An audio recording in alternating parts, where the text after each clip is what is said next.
welcome to the Free Cheese episode 399. I'm your Joe Dix, joined by Matt Sellner. Hello. Mark Augustiniak. Buongiorno. The Free Cheese is a weekly video game podcast about video games brought to you once a week by thefreecheese.com. This week we've got updates on Super Mario Party, the future of Xbox on PC, and I'm going to help you guys scratch my itch. All of that and more later on the Free Cheese episode 399, the March to the fight for the death of Dracula. Is that what happened in 399? Nay, 1999. Matt, how are you doing this week? I'm doing swell. You look swell. Thank you. You look like you're, ready to take the day. I am. I am. Because I went to hell and back on Thursday. Playing Doom? Yeah, and I wish. That's the good hell and back. No, yeah. Fucking all day sick because of goddamn vaccine bullshit. Well, now you're done. Yeah, you can run around in the supermarket without a mask and tell people you're better than them, right? Yeah, go celebrate Naked Gardening Day out in the supermarket, get my plants. Oh, we could just high five down the aisles. Yeah. No, I'm gonna lick their hands on. That's it. Yeah, that's the ticket. You can eat your dinner on the floor of the restaurant. Exactly. No more of that table stuff. No, who needs that? Sell it all. Yeah. Mark Augustiniak, how are you feeling on a not Thursday morning? Well rested for once, as to just staying up the whole damn night. The sleep cycle this time has been my favorite, which is from 2 p.m. to 10 p.m. That's where you're at currently? Not anymore. I fixed that just the other night. Well, that's fun. Yeah. That I've been doing, I don't know why. Well, maybe it's because I got that Xbox and I keep staying up way too late playing it. But I've been let's go to bed at 1 or 2, and then wake up at 7:48 in a panic. That kind of fun stuff. So that's been good. We'll see. Today was fine. Although today I think it was a 2:30 night. And today I woke up hearing Discord go off and thinking I overslept. And then it was a different Discord going off at 7 a.m. So I was like, all right, I'm good. I can sleep until 9:14 before we have to record at 9:30. That's how it goes. It's the name of the game. Actually, the name of the game this week, NieR Replicant version 1.22474487139. The Ellipses. Latest in the NieR franchise, in a way, kind of, not really. I don't know how much of the history of this game you guys knew before going into it. I remember probably at some point in my life when I played NieR Automata saying, I'll never play those other ones. I'll spoil it. So I think I don't remember any of it, which is great. But also, I kind of generally understand that NieR Replicant, there was NieR, and then NieR Gestalt, and NieR Replicant. Replicant only came out in Japan. I believe a similar story is being told in each of them, but you play as different characters. So the protagonist we're playing as, I believe you play as that protagonist's father in the version that we got in America. But in Japan, you played as this dude. So this is that version. And in the game, for the listener, the game sets up at the beginning where you play as the protagonist, who I did not realize that by putting my name in at the beginning was going to be named. Yep. Yeah, I did not know that either. His name's just supposed to be NieR, apparently. Oh, is it? Or, I think, something like that. Okay, that makes sense. I was wondering, but hey, that's what when I was a kid, my link was always Joe, so that's fine. So you play as the protagonist, or I guess NieR, and you have a sister named Yona. Yona. I don't know why I forgot that. Because I'm thinking Yorha. Yorha, yeah. I'm sure it's related. Yeah. Yona is your sister. And Yona is sick, and you need to find stuff to make Yona no longer sick. That's the core crux of this game. What do you guys think of it so far? Mark, I think you've played the most out of all of us. Did you beat it? I was trying to before recording. I'm close. I'm about like 30 hours in. Yeah. There's a tracker for your side quests, and I'm about 82% done that. I don't know if I have to advance the actual story to like unlock a couple more side quests, but the one I'm on currently it's a doozy. It's probably the most annoying one I've had to deal with yet. But yeah, overall with the game, yeah, I feel like I probably have like maybe I want to say less than 5 hours left.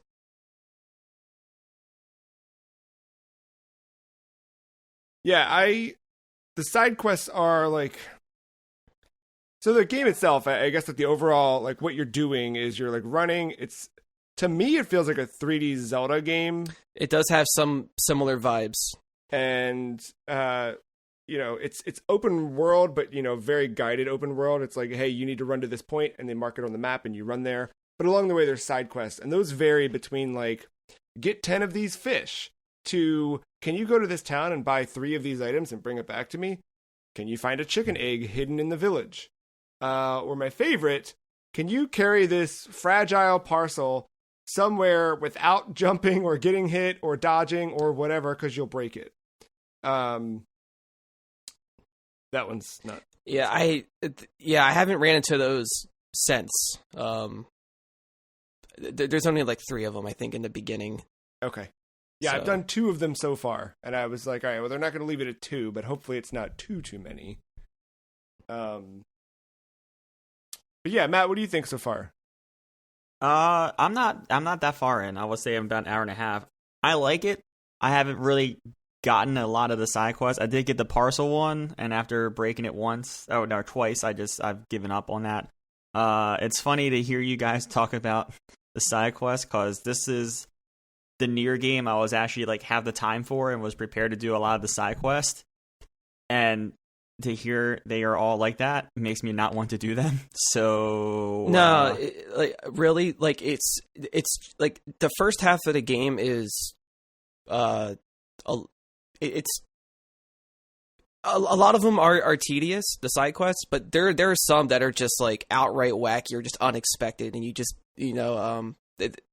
they're a little more interesting than the main story sometimes, especially when you just get to catch the different interactions between Grimoire Vice and your character.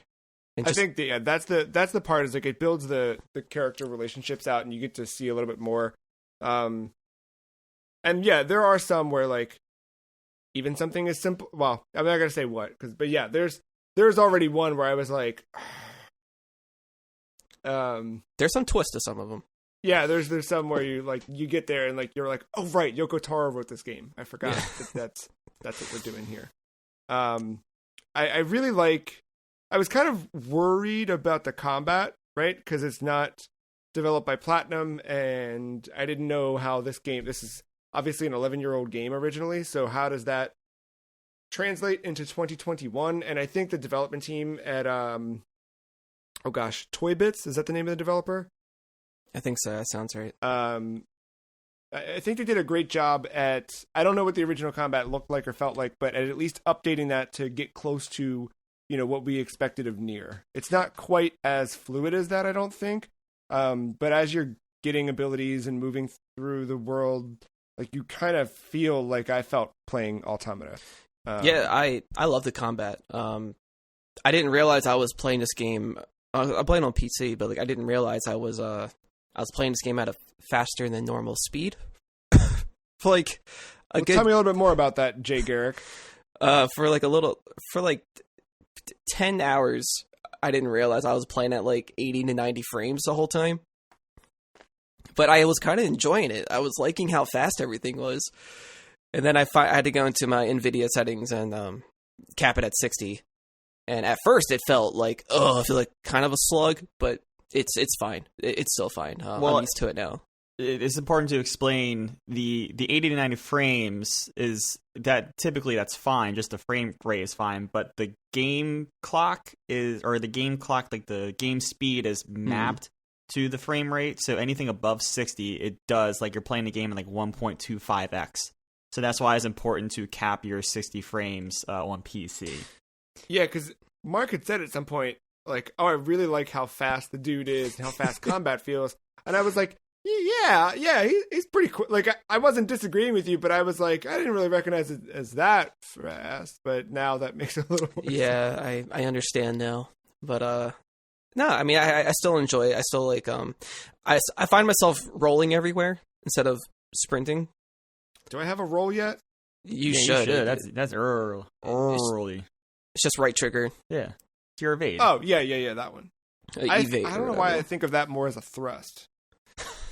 But, I mean, it does thrust yourself forward a little bit. So I was like, I noticed the camera moving a little faster. Yeah, the auto sprint's really good. I really like the way that they, to go back to the Zelda comparison, like you're kind of running through this place and you end up in these different towns and different dungeons that are all kind of themed. And like, you know, there's a desert themed one, and like that whole town with those people. At first I was like really not put off, but just like, it was very slow to get through that town, and I was like, am I in the mood for this right now? But I think I've been able to play some other stuff this week that's countered the slowness that this can have sometimes, so that I can feel I can get that need for speed somewhere else. But like NieR for speed. Moving through that was cool, and like the whole desert area. But then straight up, when you go to the Lost Woods, or in this case, when they call it the Forest of Mist, the best thing I've had in a video game since like going through the endings of NieR Automata. Like when you go through that and you're like, some of the revelations you have, like the Forest of Mist is so cool in this. Wow, I feel the complete opposite. Oh man, really? Dude, I fucking hate Forest of Myth. Are you like Oh. And it's funny because the characters don't like it either. You can hear they're like, if we have to do this one more time, I swear to God. Vice hated it. Yeah. I was using a guide for some of this game, and I don't regret it. I don't feel bad.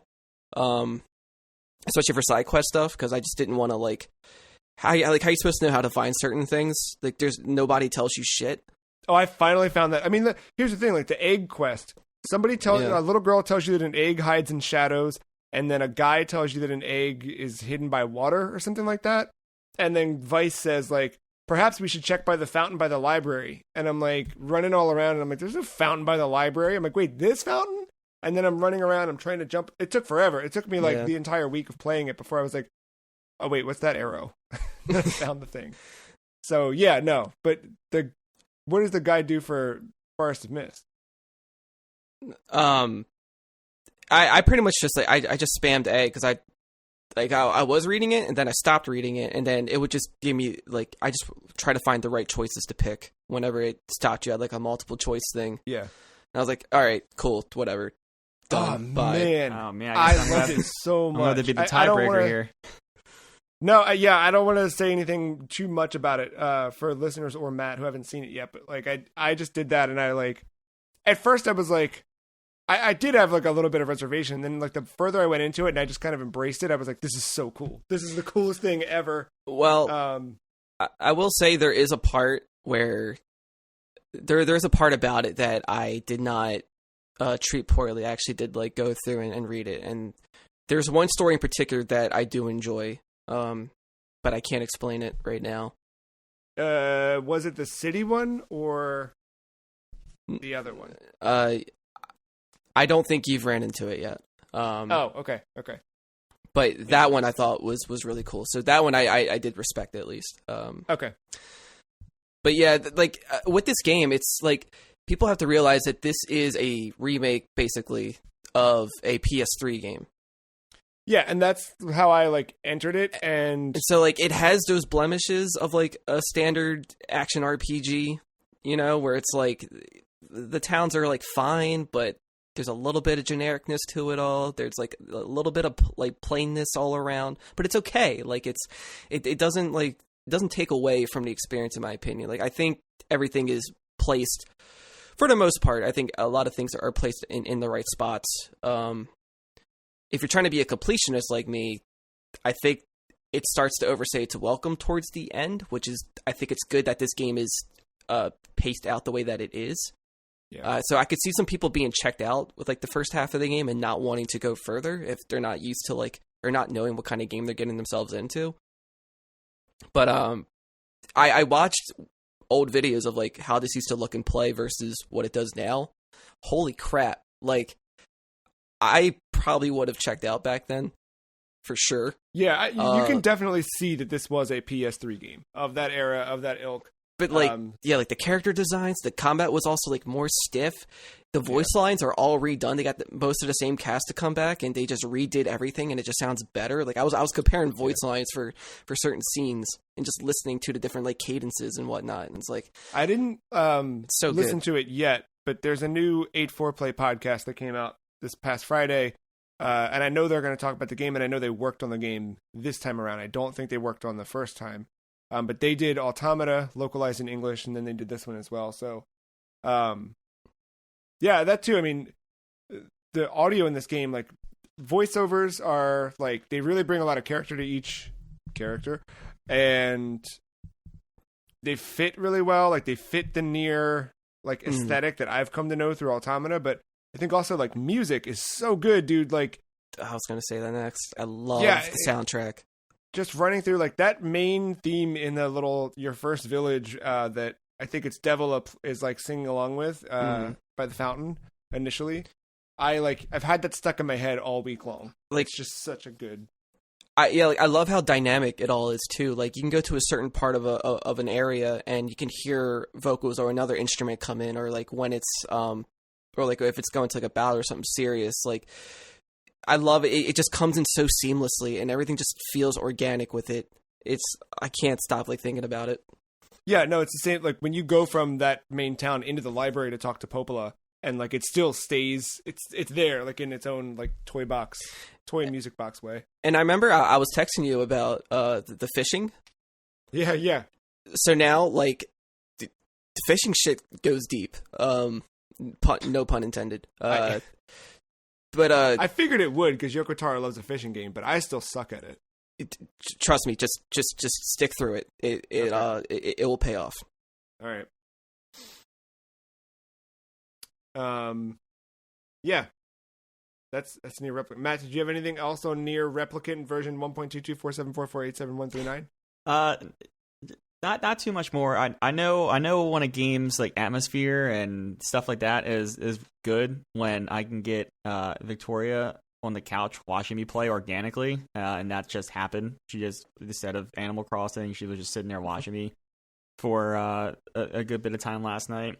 And then you're talking about the music. I think like sometimes when the music's so good that when those silences come, it's like, uh-oh, what's about to go down? And I think that is equally as powerful as all of how well done the music is, which I agree with everything you all have said about it. So, yeah, it's beautiful. I really like this game very early on. I can see where it could maybe get repetitive, which was kind of my main complaint of NieR Automata to a degree, but I think, once again, like, atmosphere, story is just gonna push me through to whatever this game takes me. Also, I always think back to that Square Enix E3 press conference where I saw this dude in a weird helmet come out and say, we're doing a sequel to this game, and I said, what the fuck is a NieR? And and here we are today, me excited to play this game. Oh, and then also trying to figure out where the pieces Automata, since we're going backwards, like all three of us. Right. I mean, two of the characters are obvious from late game Automata, but seeing where the world kind of goes and maybe trying to take some good guesses at it. I don't know if it ever happens, but seeing if I can take good guesses as to what happened. It's funny you said two because I only recognize one because I never beat Automata. So I'm real curious to jump into Automata after this and try to like make some connections. Oh. Because I mean, I won't say anything. I mean, like I remember like watching stuff about it and like knowing lore. I was trying to figure out who like, the one was that you were. Oh, well, yeah, I know that's what. I think I know who it is, but yeah, all right. But yeah, it's good. I will say, pro tip for anybody who's getting into this. If you want the fullest experience, I'm not going to say be a completionist, but I would recommend trying to find all the weapons. I think I only need one more. Does that seem wrong? How far are you? Oh wait, no. I definitely haven't bought all the weapons. I have like one question mark slot that says like unobtained, but I know there are other weapons like at the shops I haven't bought. Yeah, because there's parts of the game where I'm not sure if you can get them at a later time. So as soon as possible, I think is better. Oh, even if you're not using them, because you can't sell them, which I was like, that's weird. But it's like, I guess there's probably a reason for that. But I hear you loud and clear. I have some ideas about where the story might be going. I'm just based on characters that I recognize. So I'm like, I just think the cold opening, even like no context. Yeah. I'm still trying to figure that part out.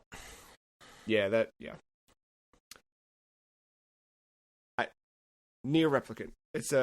I dig it a lot. If you liked Automata, I think it's worth a look, but I think you should know that it is definitely different. But I don't think that reduces it at all. Like, I think it's cool having a different experience. Side note, made a Japanese Apple ID this week so that I could download the My Nintendo app. Found out doesn't work with a US account. Shout out to that. But because I have a Japanese Apple ID I can swap in and out of the App Store with, I did grab NieR Reincarnation. Which is another NieR game. Which I don't know what the hell is going on, but I really like that NieR has a life. You know what I mean? Like there's so much to it. So I don't know if we'll ever see Drakengard or any of those games come back, but I want to see what else is happening. I know that Yoko Taro is making that other game, but I don't know if it'll be directly tied in or related. So I guess the last thing I'll say for NieR is, from the developer standpoint, I really appreciate, because like when a game comes out, it's sometimes it's not the creator's full vision because of time constraints or like limited resources, whatnot. You just have to work with what you have and try to get something out there, and to be able to come back to it and properly give this game the love and time that you want it to then, and have it more like matured and polished now. I wish more games could get that treatment, and I'm glad this game was able to get that. So you mean like maybe Nightmare Busters Rebirth from developer Arcade Zone back in 1994?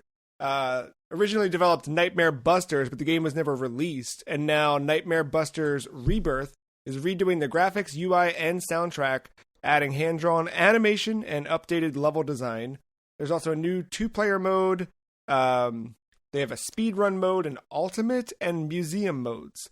No release date announced for this because it's in pre-production, but I thought that was a neat thing this week. They just unearthed Super Nintendo game that it's different developers now, but they're working with some of the original creators to bring their original vision to life in a modern time.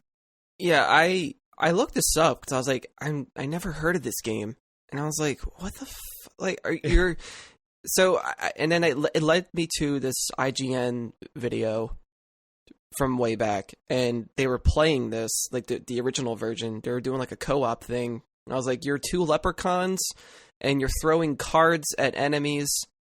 It's kind of like a Contra.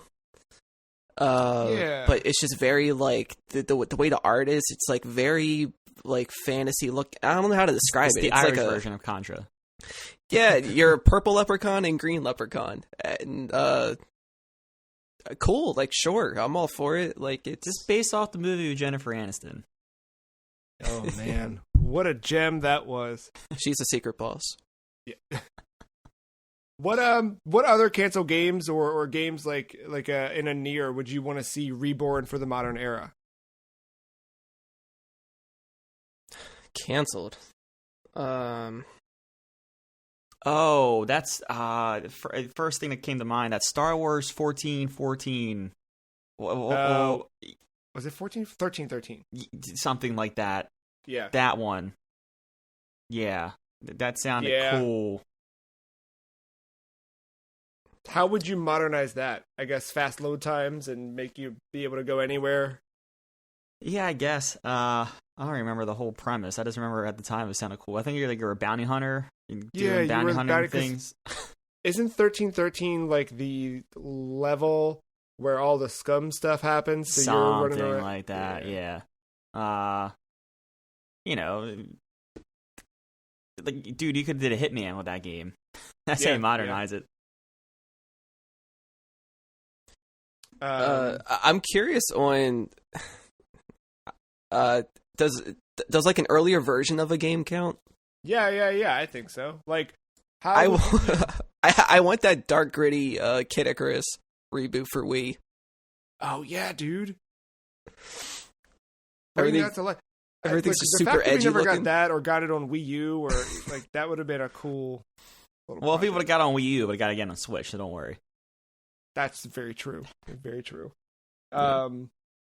I don't know if I have a good answer for this. Like, I think, like, there are definitely some games that are like, I wish I could go back to. Like, I don't know. Like, some of those PS2 era games, like the early 3D stuff, like, similar to NieR Replicant, where, like, you can feel, like, the remnants of that, where, like, it's just not as fluid as you'd want it to be. But I don't know what. Like, maybe Dead to Rights. Ooh. Like, I haven't gone back to that because I'm afraid to. Because here's my experience with Dead to Rights. I think it came out when I was in like 7th or 8th grade. It was 8th grade. I know it was 8th grade because I just moved. So it comes out when I'm in 8th grade. I rent it from Blockbuster, love it, skip school the next morning, and stay home all day, beat the game in a single sitting, and then I don't know. That was my whole life. But I just remember like I needed to see that game through to the end. And I haven't played it since, but like I bet you it doesn't feel as good as I remember. Taproot poem. That's all you need. But Dragon Quest Builders 2 might be all you need if you have an Xbox and Game Pass. It's coming out tomorrow, May 4th, for Xbox One, for $49.99 and available at Game Pass at launch. I thought this was an interesting story simply for the fact that it's another Square Enix title that is not only releasing on Xbox, but also coming to Game Pass. What do you guys think the future of Square and Xbox is? Do you think we'll see, like, moving forward, do you think we'll hit console parity where Square's putting everything out on both? Because I feel like we're still getting occasionally, like, I was very happy that NieR launched on Xbox at the same time, because that was another one where, like, when Automata came out, it was PC and PS4, and then the Game of the Yorha edition came out like a year later. But yeah, am I reading into this too much? Does it matter? Do you care? No, I think it matters. I think I said this like a couple weeks ago or whatever, but like I think Square is just seeing there's an audience on Xbox, but the fact that they keep putting out stuff is probably a good sign. So yeah, like I was about to use Yakuza as an example, but that's Sega, so that's not a good example. But it's still another, yeah. But I think you can see. I think they're seeing an audience, and you're just seeing what other things they could bring to it. And then I think it will lead to either releases or forcing PlayStation to pony up money to keep it exclusive. One of the two. So I think it's a fair play by the publisher either way. Yeah. Yeah, I think, yeah, good part. Oh, no, just pretty much agreeing. Like, I never thought we'd see the day where you would see every Kingdom Hearts game on an Xbox. And it's only a matter of time for Final Fantasy VII Remake is going to be on there. Even if it takes a couple years. That's got to be soon. I mean, remember, if you wanted to play like a dragon, you could only get it on Xbox initially, right? It did launch on PS4, but the PS5 version wasn't until March. Yeah, so... I mean, just that, though. I mean, I think that's a big deal. Like, that never happens. Yeah, no, not at all. Yeah, I'm hoping it means that's kind of... I think that Xbox has done a really good job. And we talk about this all the time, but I think they've done... I think they've done a really good job at, like, broadening out that the library. It's tough though, man. Like right now it's Golden Week in Japan, so there's a Golden Week sale running on PS4, on Steam, on Xbox. And when I haven't looked at the one on PlayStation, but I looked at the Golden Week sale on Xbox, and the idea behind the Golden Week sale is Japanese games are discounted, right? The Xbox one, like Mortal Kombat's on sale because it's a fighting game, and fighting games are inspired by Japan, is the logic. Like when you read the press release of like the Xbox Golden Week sale, and it's like they still have to do stuff like that because there really aren't. There's still so many weird Japanese games that only end up on the Sony side, or I guess these days even the Switch side. But I don't know. I was excited to see this. I don't know that maybe I'll play a little Builders 2 if it's Series X optimized, because I got my Series X last week. It showed up Monday. Yeah, thank you. Nice. And yeah, I understand the hype a little bit. Here's the thing.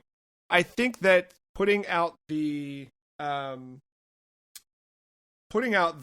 new UI last fall for all Xboxes it doesn't cheapen the experience of having a Series X, but like I don't feel like it's a shiny new thing in that regard. Like I'm jumping through the menus and it's like, this is the same menu I had on my Xbox One.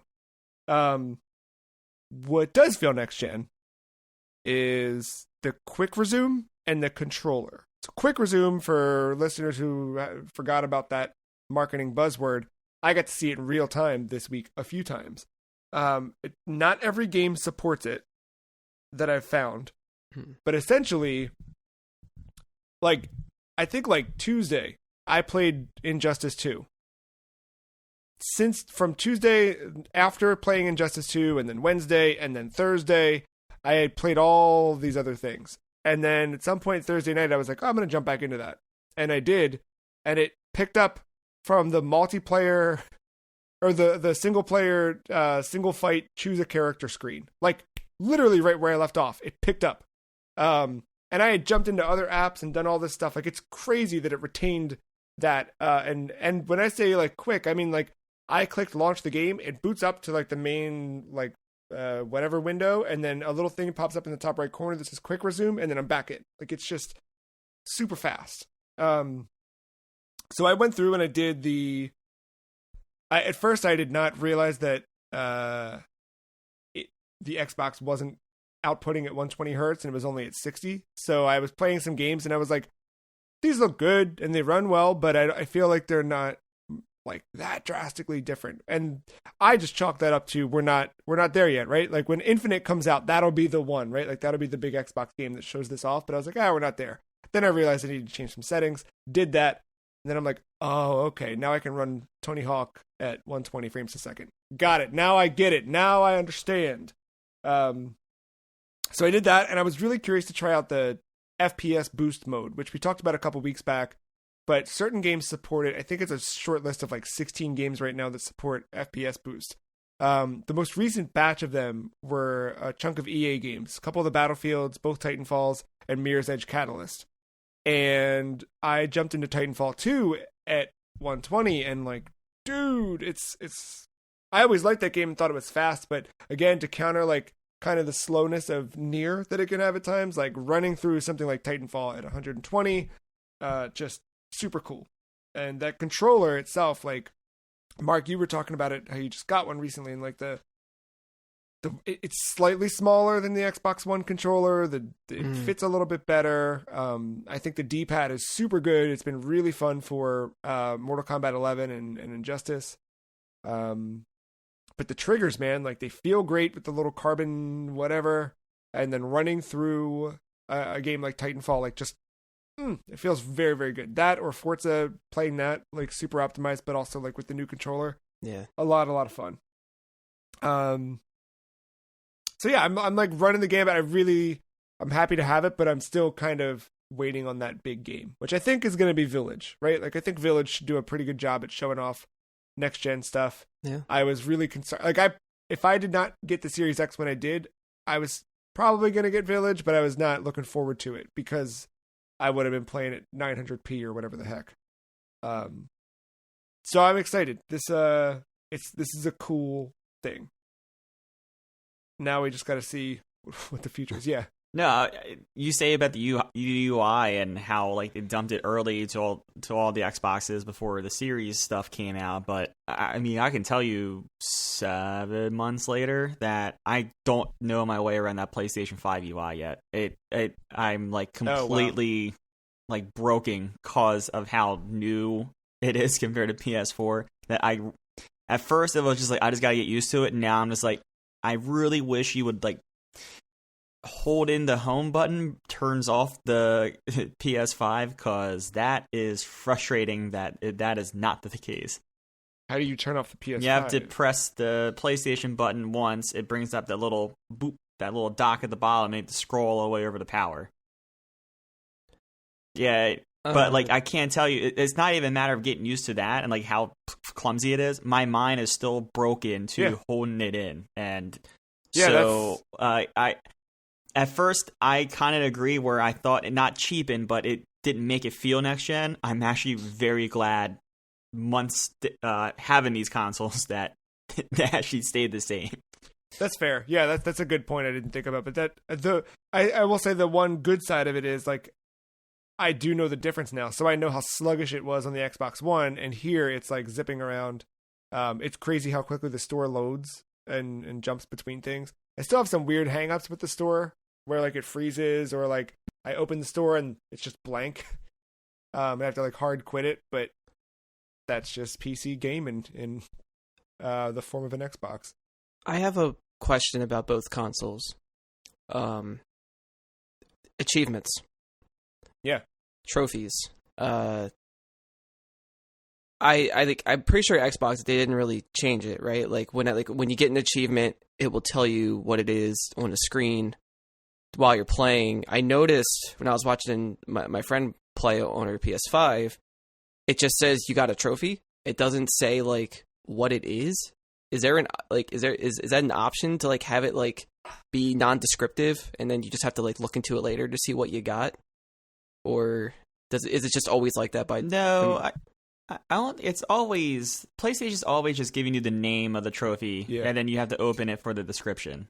Yeah, like PS4 did that too. Because like what I saw, it was like upper right hand corner, and all it said was "you got a trophy," and I was like, "Oh no, I definitely wasn't even like a color of a trophy; it was just like a check mark." And I was like, "Oh, that's weird." Yeah, that's a setting they have. Or were they streaming? Yeah, maybe it was a privacy thing. Okay. That's the only thing I can think of. But no, I get names and the bronze, silver, whatever. I don't get descriptions like the Xbox One starts to do. Yeah, that Xbox One does that and then kind of flips over. Yeah, but no. You should be at least getting names. Unless you turned off something. Right. I learned something about the Xbox this week that has always been there, but I had never took advantage of it. I played through Injustice 2 primarily on PS4, and then on Xbox, I bought it last year like for $8 or something on sale during DC Fandom, and then didn't play a ton of it, played some of it, but there's all of those achievements you can get for like defeat Batman while playing as Robin with the last hit coming from this specific move. And I knew how to do some of them, but some of these are like, you have to be pretty specific with what you're doing. I noticed and this is there, so some people may have already used this all the time, but you go to the achievement list, you read it, and even for secret achievements that aren't, spelled out what you have to do, if you press Y, you can look up the achievement, which just opens up the Microsoft Edge on Xbox, grabs the name of the achievement in quotes, and just looks up like, I forget what it bings, but it bings like, I think it just bings the name of the achievement and like how to get it. And usually the first result is trueachievement.com, which is similar to PSN trophies. And there's just a forum post from whoever. Usually the first result is a forum post from someone saying, hey, here's how to do it, whatever. And then comments of people saying like the ups and downs of what they did or didn't do. Yeah, I ran through a bunch of those really easily because I was like, how do you do this one with Bane defeating Batman? And somebody was like, you got to do this. I find it's easiest if you wait for Batman's health to get right near the B in his name and then pull the move off. And I'm like, me try it. Oh, great, got an achievement. So, that was a neat thing I hadn't ever utilized before, and I don't know that I'll use it a ton, but like for something like that, when I was like just spending an hour toying around, I was like, yeah, I'll get 10 achievements real quick. Why not? I didn't know you could look them up. That's cool. Yeah, it was neat. Yeah, I very much like that Series X. I'm excited to have more to play on it. Playing a little Master Chief Collection, Titanfall, things like that. It's cool. I'm also impressed with like NieR Replicant does load and run better on Series X, so like that part's really cool across the board. The other side of the Xbox fence, in the cloud, I got invited to cloud. I guess it's the cloud gaming beta. I'm still calling it xCloud because I'm an old man. But did you guys get in? I haven't even begun to try it. I accepted the invitation, but I have not tried it. So I tried it last week. I got an oil change, so I checked it out there at the what's it called? Sitting in there on cellular. That was the first time I tried it, and I ran through Banjo-Kazooie, and I tried out Sea of Thieves because I figured if they could get something quick and responsive, like I tried those because they both supported touch control. I think what's really cool is it loads very quickly, right? Like that's the idea of this is you're streaming it so you don't have to worry about the hardware loading. It's all coming from wherever it's coming right from their servers. So it should load a little bit faster. And it does, man. Like it boots up and like now I've tried a couple games and like games that you'd previously played, like it just pulls all of your stuff in and everything syncs. Like it's just like playing your Xbox, except I'm on my phone. For Banjo, playing over cellular in the back of an auto shop,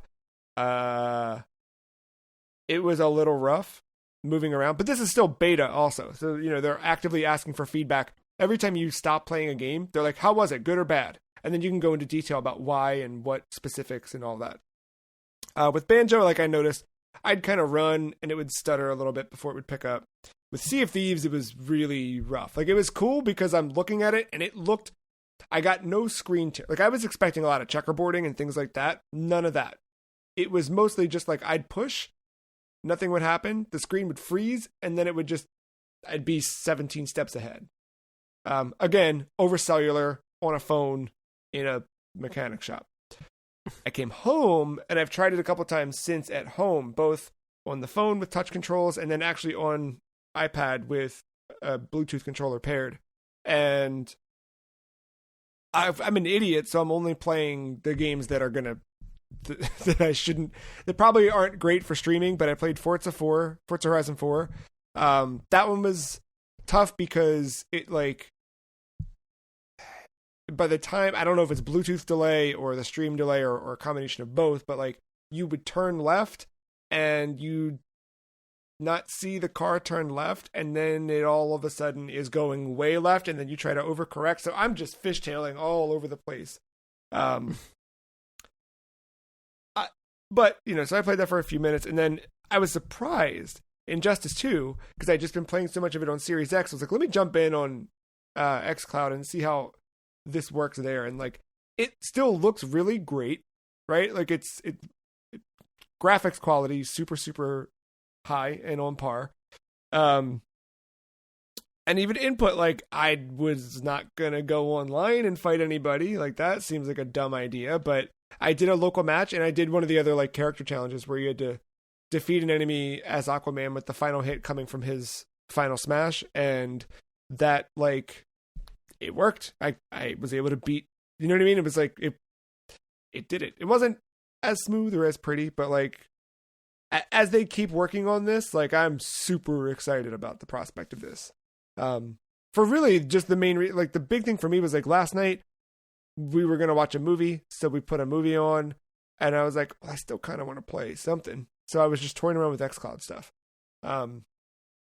So it's, you know what I mean? It's like the same argument for having a Switch or remote play or any of that stuff, but like it's cool. Nice. Toilet games have just jumped to a new level. Literally, dude. Like that's, you can play Banjo and Kazooie while you're on the toilet. Banjo-Kazooie. Banjo. Or you can play Record of Lodos War, Deedlit, and Wonder Labyrinth while you're not on the toilet, like Mark did this week. Yeah, man. This was kind of spontaneous because I almost forgot I had it on my wish list, and I was like, you know what? Yeah, why not? Let's jump into it. So it is a Metroidvania, kind of a smaller scale one. You can get through this in probably 6-ish hours, I think. But it still ain't bad. Like, I love the sprite work, like the animations. Like, there's just good detail to all that. The combat system is interesting. Like, it's pretty, if you're familiar with playing like Metroid or Castlevania games, like, you find different weapons. Some enemies drop weapons. You can buy some from a shop, and like you have your typical, like most like staff spear weapons or one-handed swords. They're your typical like thrusting forward, like horizontal strikes. You can get your big ass claymores, do your overhead strikes, which is I found to be my most favorite until I found a scythe, which is called Vampire. And that's like the strongest weapon in the game, I think. So that was cool. The way even the way you level up, like the whole screen will freeze and it'll say level up and everything. Did Symphony in the Night do something similar whenever you would level up? Yeah, like Oh yeah, this would just like freeze the whole thing and like this like text would appear and. Wait, no, I'm thinking of when you get a health thing, a health upgrade. No, when you're leveling up, it's like the screen freezes like whatever hit you did on the enemy, and then it just says level up. Okay, yeah. So yeah, I was like, okay, cool. So yeah, that's awesome. The thing that makes this one stand out is it has this mechanic where you can switch between these two different elements. Deedlit is the main character. That's her name. She's this high elf, and you're looking for. You're obviously in this labyrinth, and you're looking for your significant other, whose name is Parn, Parn. But she has these two elements she can switch between, which is wind and fire, and she has like they're like two different wisps. Like one is just like a weird kind of female looking like wind wisp spirit thing that hovers around you, and then the other one is like the fire one is called Salamander. I remember that. But like it kind of looks like a weird little like dog hovering around you. It doesn't look like a lizard to me exactly. But when you switch between these, they can help you traverse and help solve different puzzles throughout this labyrinth. So like for the wind one, if you hold an A, you're able to just hover the whole time. You're not like gliding down. You can actually adjust it as long as there's a floor beneath you. You're able to stay hovered the whole time, and that can help you reach some places. And eventually you unlock the ability where if you like crouch and hit A, you do like a slide forward. If you switch to the fire version, it becomes more of like a spinning drill, kind of like Cammy from Street Fighter. It kind of turns into more of like an attack versus just sliding. So like fire is more like, it's just more like melee combat based stuff while adding a fire element to stuff versus wind, which is helping for more like gaining distance and like traversing and that type of thing. And each element has their own levels. Like they have 3 levels that you can max them out to, and that will max out your damage output and add more of the elemental attack to everything. And that'll become really useful for a couple reasons, but mostly for healing. So if it's so weird how they have this, like it's very like a yin yang thing throughout the whole game. It's like their biggest theme is this whole thing, this whole mechanic. So if I'm currently using the wind mode, and you'll know for a couple of ways, the UI will all switch to like your health bar, and the sphere in the center will all be blue. That's how you know you're in wind. Not only that, but your cloak changes colors. That's also how you know. So like you have a blue cloak for wind, a green cloak for fire. Don't know why it's not red, but whatever. So if I'm in wind mode the whole time and I'm fighting, whenever I kill an enemy, not only am I getting experience, but I'm seeing these red cubes pop out of them. And those red cubes fill up my fire gauge to max that out to level 3. And vice versa. If I'm in fire mode and I hit an enemy, I get blue cubes and it will fill out the wind gauge. And whenever you reach level 3, like you'll hear this cool like voiceover that sounds very like compressed for like PlayStation. It'll just be like level 3. And it feels good every time. But whenever you take damage, you will lose a level from your elements, from the element that you have equipped. But if you have one that's in level 3, you can switch to it. Whatever element is in level 3, it will automatically start healing you for no cost. Like, it will just do that as you're going. It will just slowly fill up your health meter. And so that's also why it's important to try to max them out whenever you can, because you're not always going to have potions on you, so you can probably find that time to, like, run to another room and kind of just stand there if you can't find a save point and let that fill up.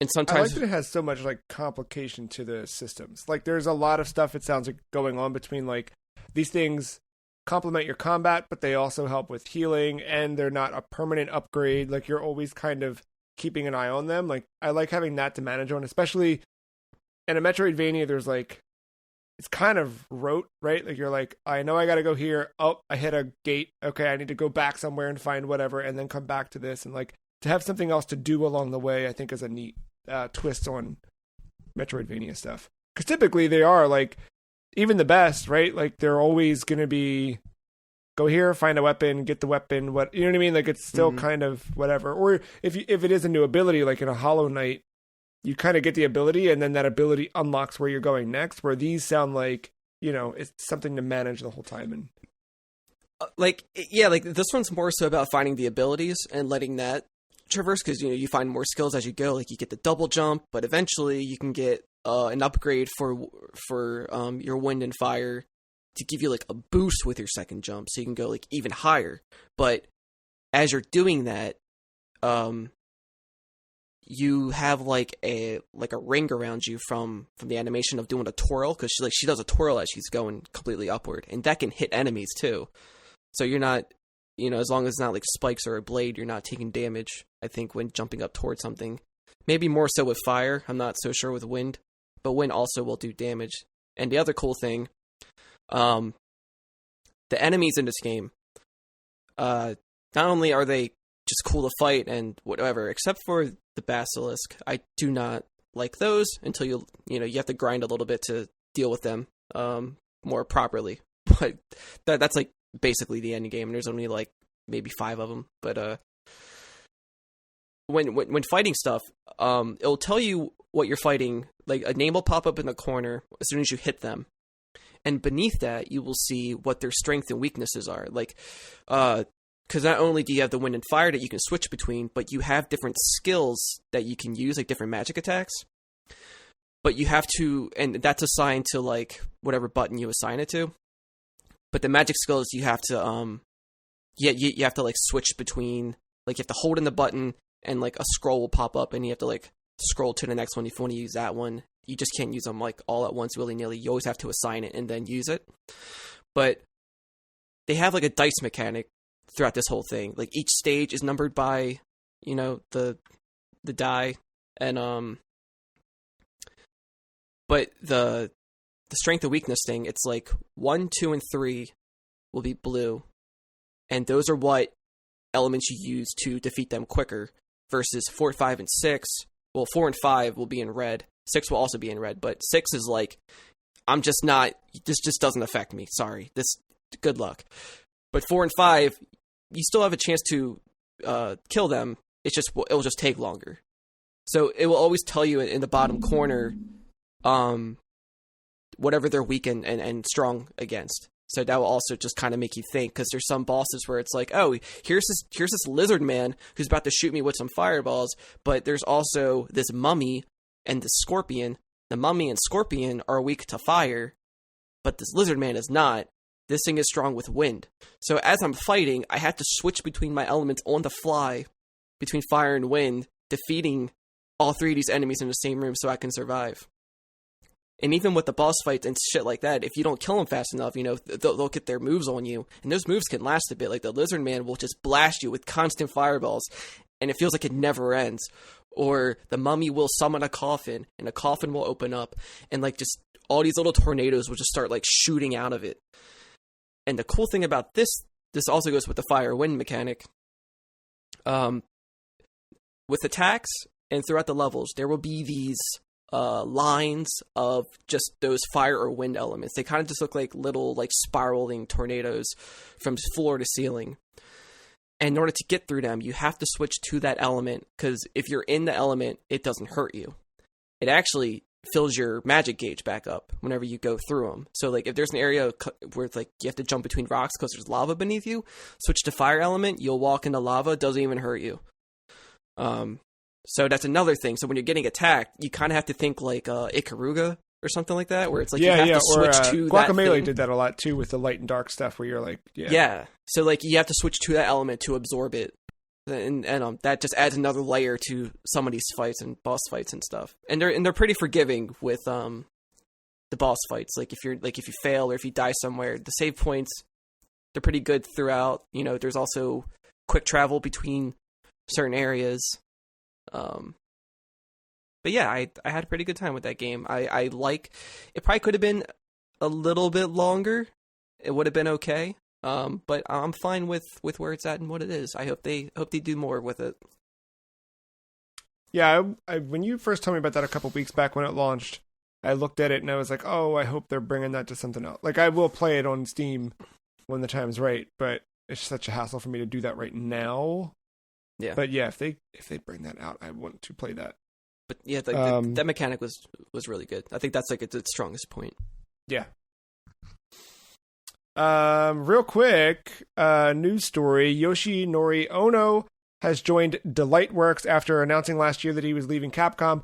He is now, as of Saturday, president and COO of Delightworks, the company publishing the upcoming Melty Blood Type Lumina, and they're currently behind Fate Grand Order on mobile, which I don't think we have here, but is very big in Japan, as I understand it. Ono shared in a tweet that he'll be away from the fighting game community in some capacity for a while as he transitions to this new role. And speaking of fighting games, a fighting game movie came out last week called Mortal Kombat. Did you guys watch it? Yeah. Got a head shake no from Matthew. I won't say too much, but Mark, how did you like it? I didn't. You did not? No. Oh man, not at all? No. Dang. Okay, there are some redeeming qualities, but overall, like, the best way I can say it is I don't know if they tried too hard or not hard enough. That's just my... Huh. Just some things just felt like very forced, and some things were just like, why did this even exist? But then some other parts are like, you know what? I like this character. I like that thing that happened. But by the second half of the movie, I was just checked out. Oh, man. I think I was still a little, what do you call it? Like, I had a bit of I was trying not to do it, like, oh, look at that thing, you know what I mean? But, like, every time one of those happened, I was, like, a little excited about seeing that. But, like, I don't know. I thought, I did, yeah, well, I won't go into crazy specifics. But, yeah, the main character is, like, why couldn't we just... Yeah. Like, yeah. But, I liked the opening. I thought the opening was really well done with well, we'll leave it at that. I don't. Yeah, but that was. Sorry, I'm not gonna. No, it's fine. It's my fault. I didn't watch it. No, but even for listeners, I don't want to say anything. But like the opening, like you kind of flash back to Scorpion and Sub-Zero from a long, long time ago. But like, yeah, like one by one, seeing the characters come to life on screen, how things happen. Some of the stuff is spoiled in the trailer, so it's not like, crazy. But like, seeing Jax, get to the point where he needs to become what we know Jax as, like, you know, that stuff. Mhm. I don't know. I thought it was like Kong versus I was gonna say Kong versus Donkey Kong, Kong versus Godzilla, where it was just like ain't great, but it was a dumb blockbuster, big old summer movie that I got to watch at home on HBO Max. It was like we sat down. I don't know if we actually had popcorn, but you know what I mean. Like sit down, eat popcorn, watch a dumb thing, see some cool fatalities and little references and nods. I want to see what else they do with that. I think it's cool. And it did enough to at least excite me where I was like, okay, is Mortal Kombat 11 on sale? And it wasn't, but I waited because I could have done the dumb thing and then $60 just bought it. But I was like, I'm going to wait. And then sure enough, Tuesday, MK11 optimized for Series X down to $30 for the Ultimate Edition. So I'm running through the story again as quickly as possible on that. A, for the achievements, but B, just to like refresh myself. And then I do want to play the Aftermath because I haven't touched that. But I've been going through and trying other characters. I've got all the DLC now at this point. So trying out different costumes and things has been a lot of fun. But yeah, the old Mortal Kombat. I think it's worth a watch. But have I feel fully plan on watching it. And I don't expect I expect a popcorn flick. Yep. Yeah, that's where it's at. And I guess one final segment here before we go into break. It's a question of the week I've got for you guys called "How can I scratch this itch?" Because I got an itch I need to scratch, and I can't do it. I've really been wanting to play Pokemon. Follow me here. Matt's already shaking his head, listener. I'm sorry. Blue. See, that's where I'm at. Because what I can recommend. I want a new Pokemon experience. New to me, right? Because I went down that hole. I've got Blue and I've got Crystal on my 3DS. So I was like, I could do one of those. And then I'm like, I already know what's there. The plus side is I could take those Pokemon from there and transfer them to home. Or I guess to bank and then to home and then whatever. So that would be neat. I jumped back into Sword because I'm like, hey, I probably still have some stuff to do. And like really the only thing I have that I didn't do is I can keep hunting legendaries, but that kind of, only goes so far. And then I need to do that Cub Fu thing, right? Upgrade him to whatever, but that's just a fight tower, which is fine, but like not really what I need. So Pokemon Snap's out. I don't know that that's what I need. I did a cool thing last night. And by cool, I mean really cool. If you recall, through the years, been randomly buying Pokemon cards from Target, and they all end up in a box after I open up the booster packs and go, why did I spend $4 on that? Well, I got all those little QR codes for the Pokemon trading card game, which I started playing again this week to try and scratch this itch, which it's doing a little bit. And the Pokemon trading card game on iPad, and I think it's the same way when it's, it's the same client. You can't just buy cards. Like, you can't say, here's $20 of my real human money, give me a bunch of booster packs like you can in other card games. The only way to get cards is to get the in-game currency by playing and buy them that way, or by buying physical cards and then redeeming these codes. So I obviously wanted to get cards because that's the exciting part of a card game. So I'm playing and I'm slowly unlocking things, but it's just not the big hit that I need. Well, dude, I had 18 unused codes that I redeemed last night, and Katie and I went through and just watched all the packs open up one by one, and I got some cool stuff all throughout whatever. So I'm like building decks again, and that's kind of scratching the itch, but it's not. What do I do? Do I chase down these mystery dungeon games? Is there something else? Do I play Temtem? What's my next move? I mean, definitely like a spin-off game, I guess, is what you're looking for. I think so. Or do I just wait for that Arceus game? When is that? That's 2022. Oh, yeah. I was gonna say that's gonna be a long wait there, bud. Yeah. I don't know. I honestly don't know. I don't know. Pokemon Snap? Is that the answer? Probably not. Because, I mean, like, that's a totally different game than what you're looking for. It just has Pokemon in the title. Yeah, I might just stick with the card game. I brought this up because have you guys had something recently where you're like, I want something, but I don't know what I want? Because that's kind of where I'm at. I'm insatiable at the moment. I know I want something tangentially related to Pokemon, but all the time. I was going to say, I know what I want, but I just can't. They don't give it to me, and that's something on PlayStation 5. Yeah. Or Xbox. Yeah. Yeah, I heard it pointed out that PlayStation published a Series X exclusive before Xbox did, which was interesting. Not exclusive, sorry. But yeah, they published an Xbox Series X game. All right, well, we're going to take a break, and when we get back, we got a couple more news stories, a couple more games to talk about in just a few minutes.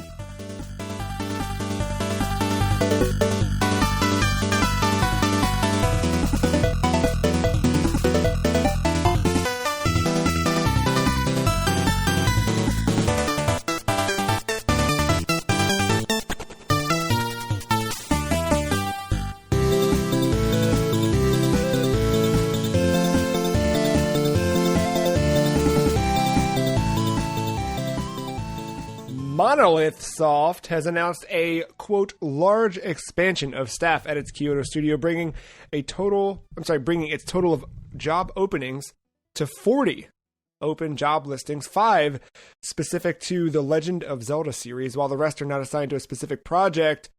When all positions have been filled, the company will comprise of over 300 staff. Matt, what are they making?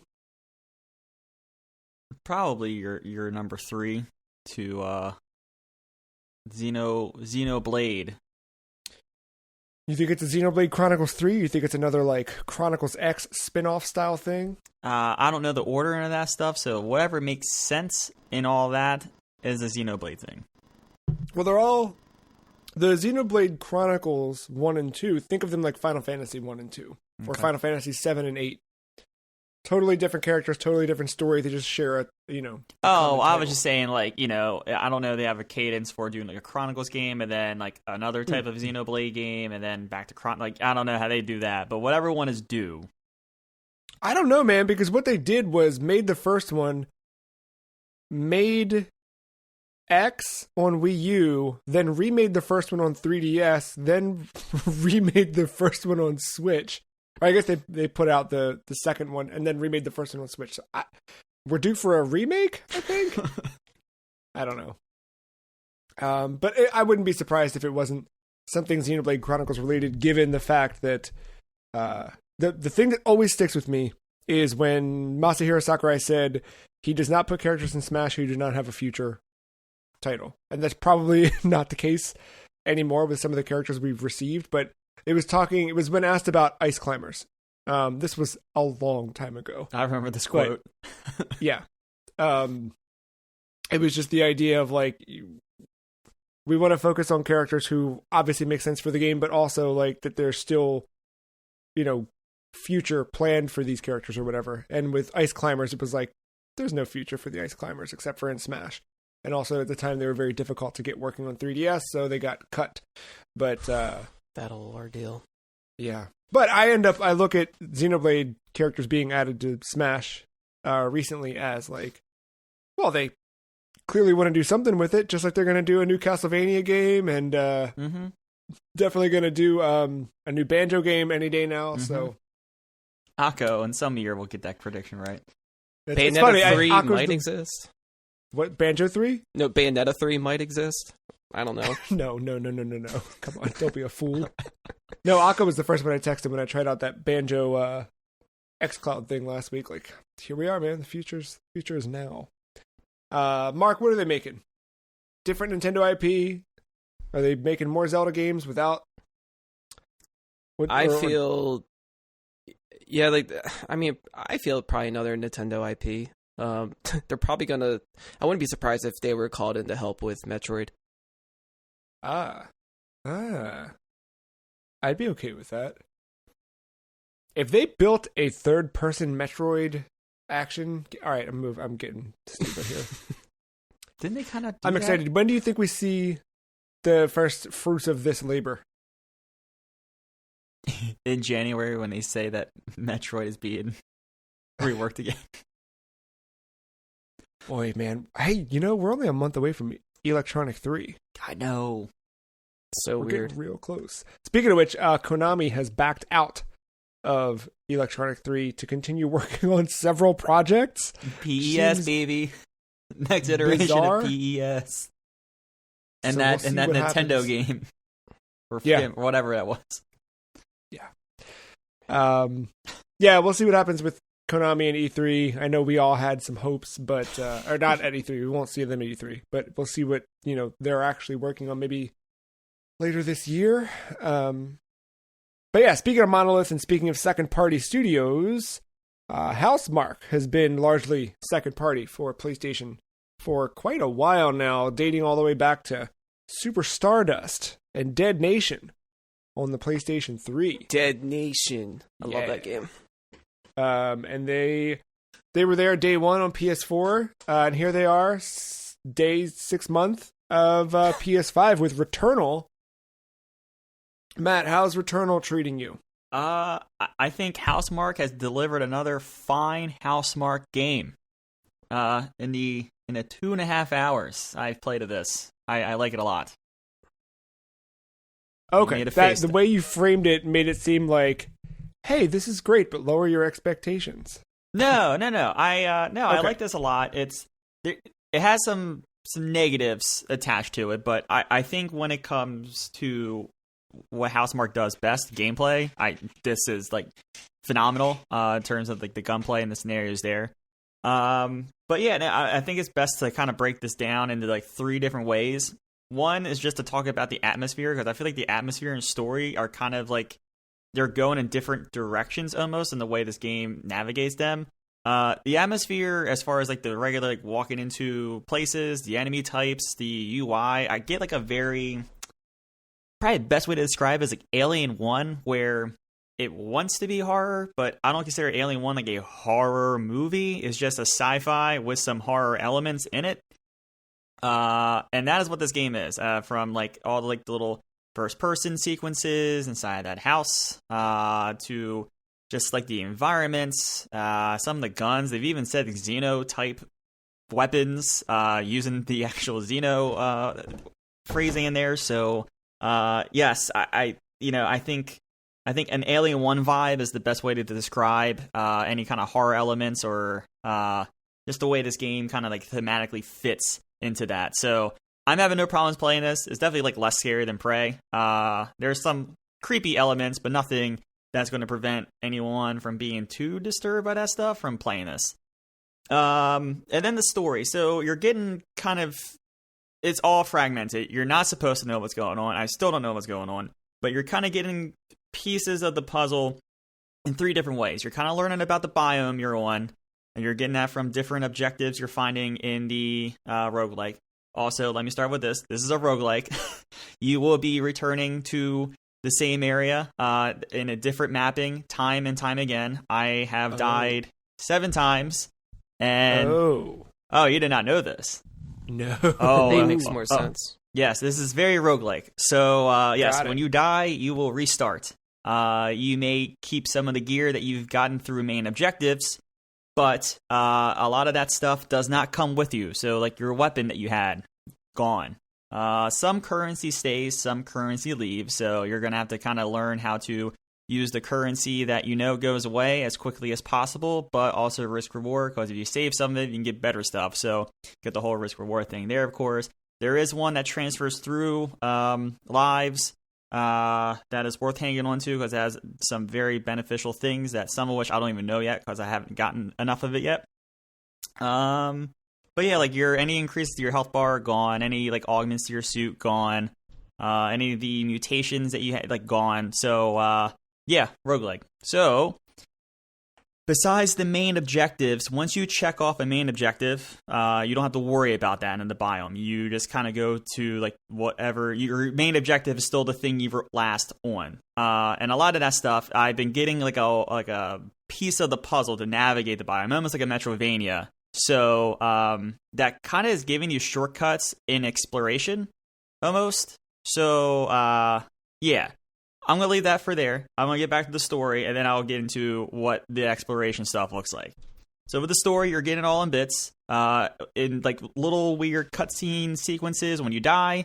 You're getting it through little interactive things in the world. There's like this one room that like kind of like, it's like a very Mass Effect thing where like you are walking and like these little like lights are aligned to make like a scene, and like you're scanning it and getting information from the world and like what happened to the aliens and the life forms on this like biome or wherever you're at.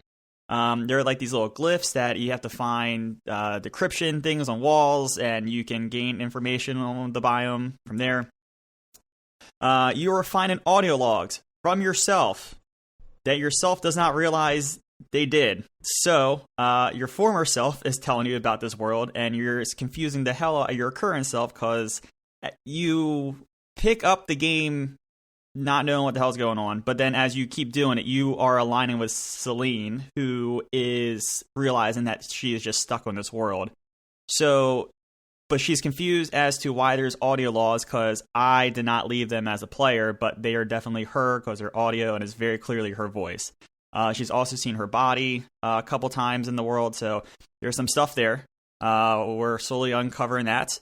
And then you're getting some of her backstory as well, and I got a lot of that from one of those house sequences. So it's very weird. You're just going through, and you go through a door, and there's a section of the biome that has this old like farmhouse right there, and boom, you can't go in it. You're gonna have to navigate the world to find the key to the house. But once you get in it, you explore and you kind of get a little bit of her backstory through like photographs and different interactive things. But it's very haunting the entire time. Your dual sense is like pulsing like a heartbeat and vibrating to like kind of try to like scare you a little bit, that kind of stuff. So yeah, intriguing. Don't know what's going on there. It's just very big mystery, but you're getting all these different things in different fragments about everything, about the environment, your past, and your what the hell is happening in the world. Why do you keep coming back to the crash every time you die? Why are you stuck here? Whatever. So yeah, so with that leads into gameplay, and this is where you live and die by the roguelike. How fast are these runs? And there are some games that excel very good at this. I always bring up Dead Cells as my grand example. If you want to explore, go for it. If you want to run through it, you can get buffs for speed running through the different levels, and I always appreciated that. Yes, you probably got more from exploration, but if you were just trying to get back to a boss, you had a decent build based off the speedrun rewards to be competent.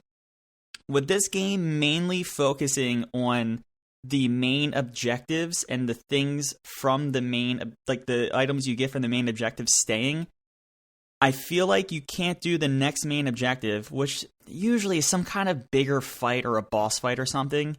I feel like you can't do them unless you equipped yourself to do it. But if you're starting with like a level 1 weapon, you're not going to put up much of a fight unless you are a god at this game. Here's the thing, the game is hard enough as it is with the high-end equipment. So every run feels like you need to explore, but because you're exploring, all these runs are long. And that, I think, is going to be a problem in the long run of this game. Right now, the game feels fresh, it's fun. I don't know what his lasting power is after I die 5 times to the same boss, and I'm having to do a 30 to 45 minute run to get equipment to go and feel like I'm competent to get back to the boss. It's almost like the exact opposite of Dark Souls, where Dark Souls, you got a bonfire right next to the boss, there's a shortcut, and you run right back to it. Or like, if I get beat down 30 times by a boss, no matter how frustrating that is, at least like I kind of know my way back to it to kind of get back there. This is like the exact opposite of that, and I don't know how long that's gonna like not play, or like right now I'm having that will fun with outstay it. its welcome. But yeah, I think it's gonna go away fast. So I don't know. Is this a twin stick shooter? Sorry. No, it's third person. It is third person action, behind the shoulder, and that's where I think this game thrives at. Once it gets you in an arena with enemies coming all around you, you have your dodge, your jump. It feels very fast paced twin stick shooter. It even has like the bullet hell bubbles like kind of floating all around you, like you would see even like some of the enemies in NieR have, like that kind of stuff. But like that's where this game thrives, and I think there's a lot of cool mechanics that the game throws in for these battle elements as well. I think one of the coolest things, and this is like only something you probably do on a DualSense unless you had an Xbox Elite controller, but that's not out of the box, so you really couldn't do it on Xbox. Like if you using the haptic triggers, if you just tap L2, it brings up your ADS. But if you if you pull it all the way back in, it then pulls out your sub weapon.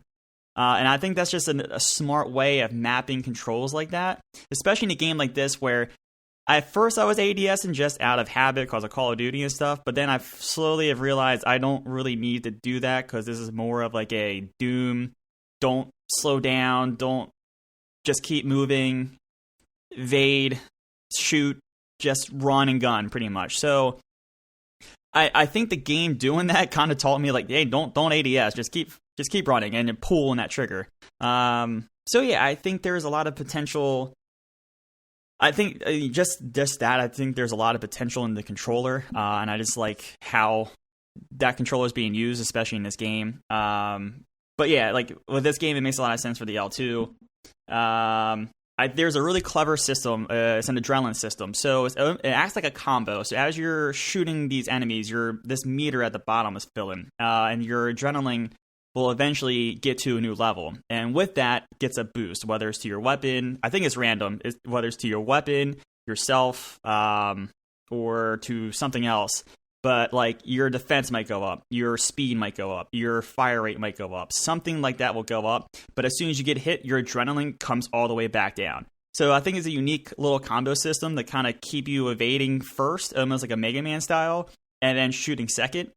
Although this game is very good at trying to get you to shoot and dodge at the same time. So it's a very kind of unique system there. I don't know how to explain it without actually putting a controller in your hands, but like you feel like you would just want to run in and shoot everything, but like because of that adrenaline system, it makes me want to pull back just a little bit and kind of stay afar, so that way I can keep all these buffs that I've gotten.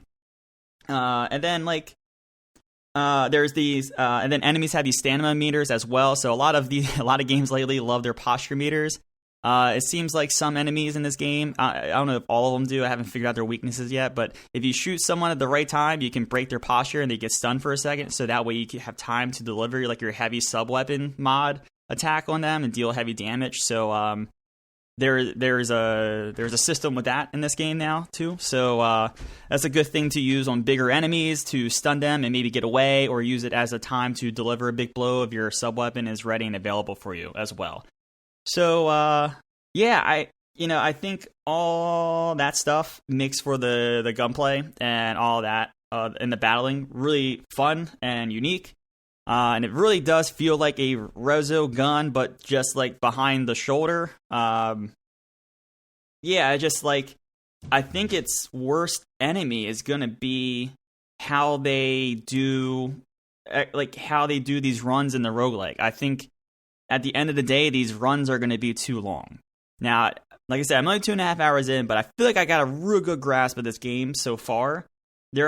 Every time I die, like the things that they're giving me, like new like little like mechanics or things to find in the world, they have decreased significantly. So I think I'm at the point where I'm comfortable kind of accurately reporting on how this game plays, and I don't see that 30 to 45 minute run going away, which if you're sitting down is fine, but I feel like sometimes like in Dead Cells was great for like a 15-minute run. Like, yeah, I got 15 minutes to kill, let me boot this up, let me see where I can get to, and who knows what happens.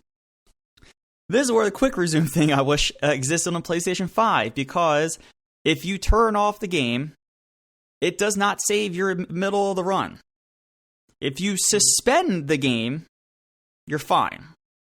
But what if I wanted to suspend the game and start to play my baseball game that I love and adore? Play it on Xbox. Well, there's no cross progression. Oh, right. Yeah, that's a bit of a bummer to know that you're gonna have to fully finish a run to play another game or something like that. So that which kind of is sucks. fine in something like Dead Cells because it is so pick up and go and whatever. But like, not this. Not when it's 35 minutes and not when it's whatever. Does it feel like I had worried about this when they first announced the game that it would feel not as big. I do not want to say budget title, but for lack of a better term, budget title. No, I know it's a $70 price tag. It doesn't feel like a budget title. I just think like, does this feel like a brand new video game? I feel like this is something that I feel like it takes next gen just from the look. I feel like some of the stuff they would try to pull off on previous consoles wouldn't work out. Like even some of the visuals and like that. And then I really do like PlayStation 5 is going to be able to get away with this more and more as people start to use that controller and get different uses for it. But that controller playing that game is a totally next level experience. And I think a lot of PlayStation 5 games are going to be able to use that as like their new, like next gen only experience. I say that in quotes. But seriously, like the use of that controller in that game, the visuals, they're striking and everything's running in a smooth 60. I haven't seen a drop yet besides like cinematics that I think are supposed to run at like 30 to 40 or whatever. And just the way it plays with the amount of enemies on screen and things like that. So I do think this is not like a budget game. I say that in quotes, but it does feel like a true next-gen experience. I think there is a full-ass game here.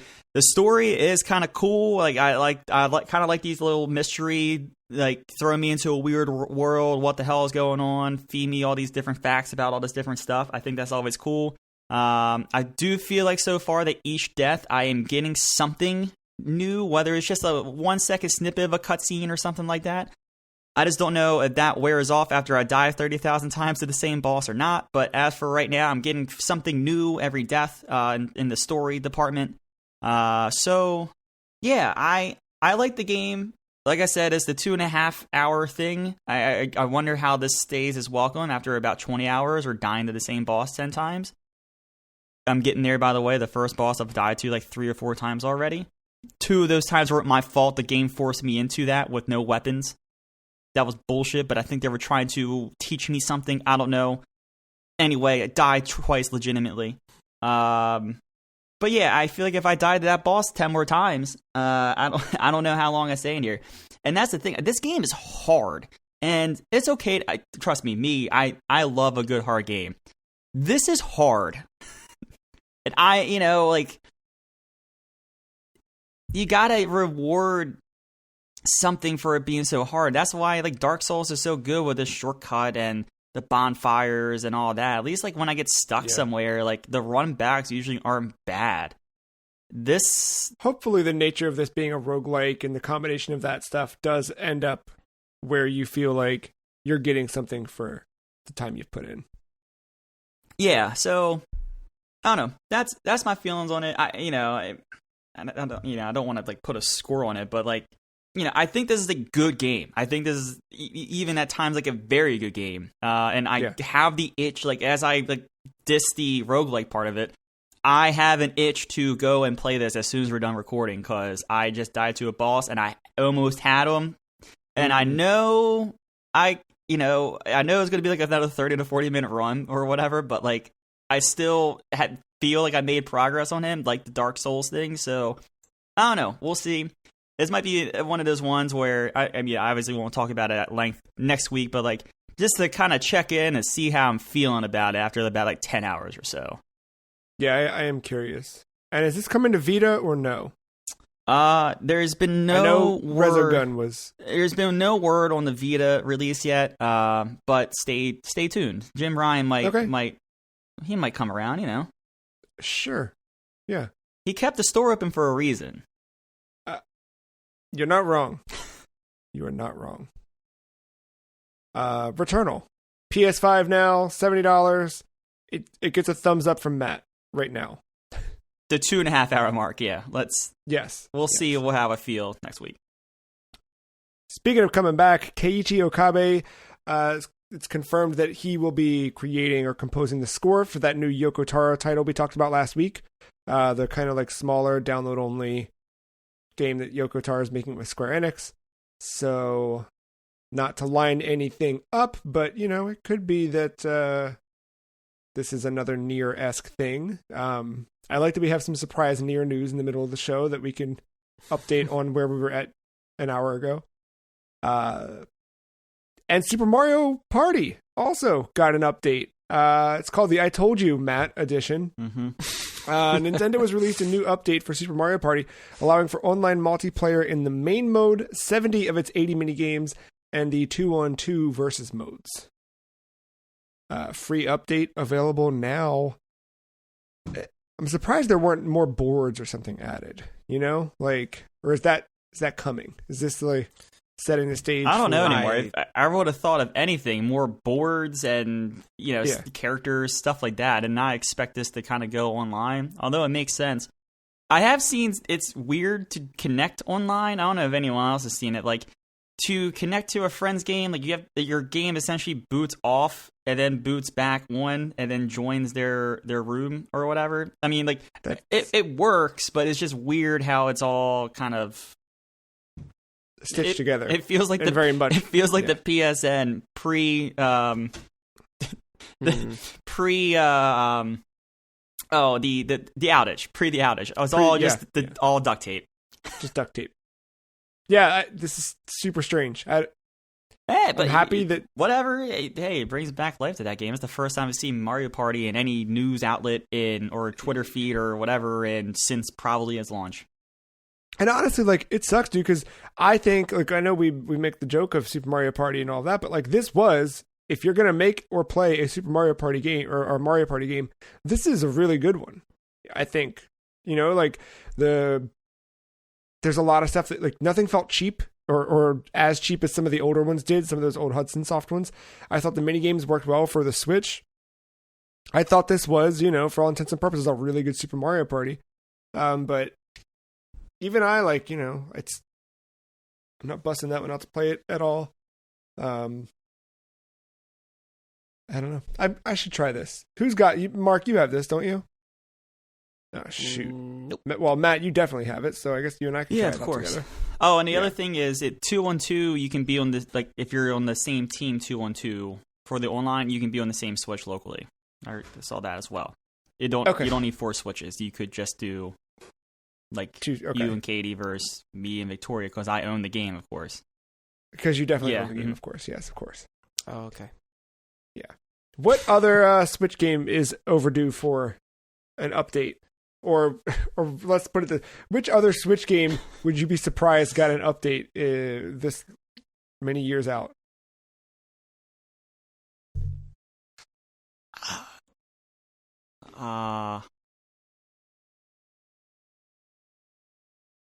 Splatoon lasted forever, so I don't want to say Splatoon. I mean, they just fixed the online in general. That's an update. Oh yeah, the phone app. There you go. Yeah. I mean, my answer is always Mario Kart. Like, oh yeah, that's a good one.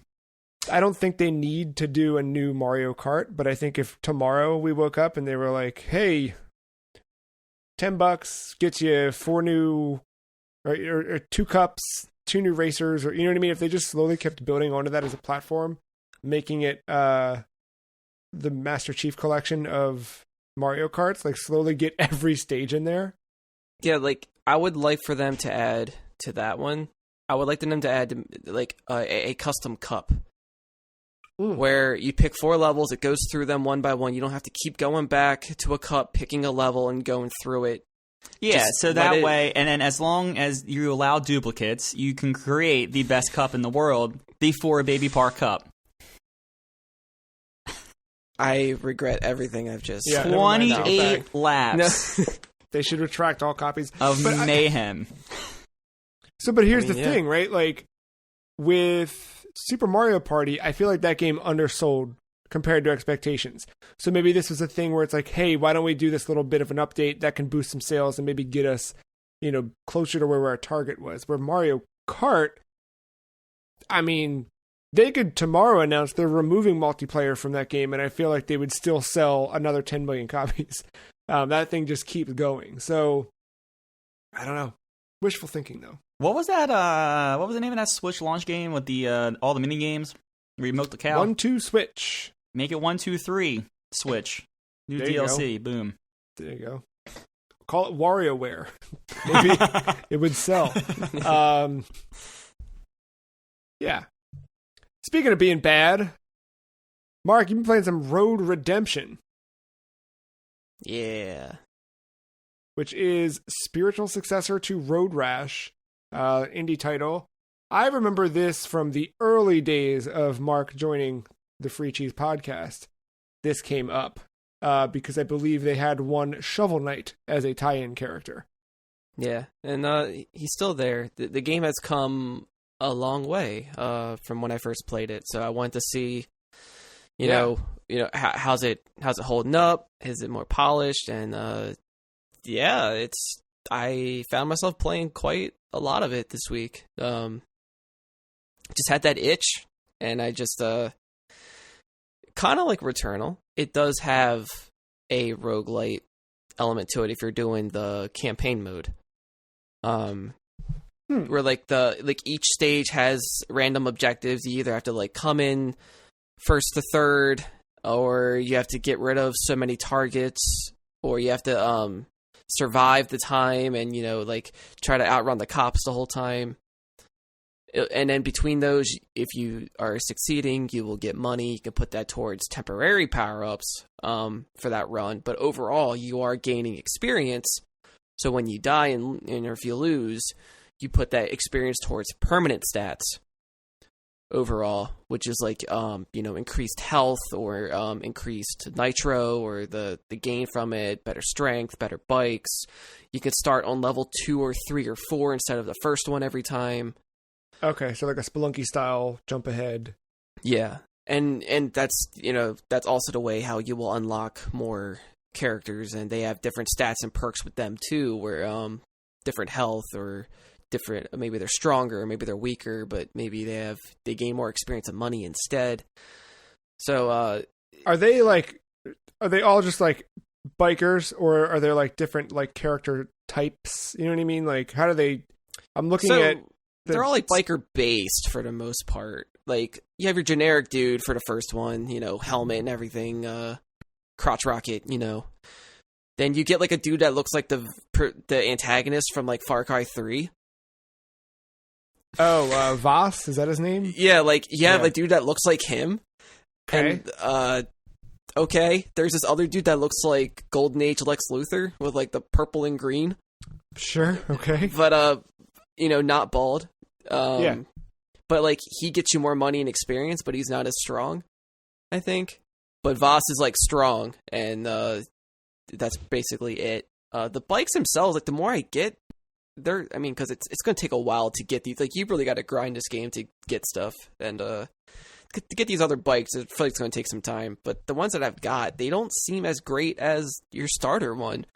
Just looking at all the stats, and the first one has the most bars going across. It's steering, but then I kind of learned maybe too much steering is not a good thing. Sometimes you don't want to overshoot it and be too sharp with your turns. So maybe I do have to consider that. But the more I'm playing it, the more I'm getting used to all the different tricks you have when you're riding along.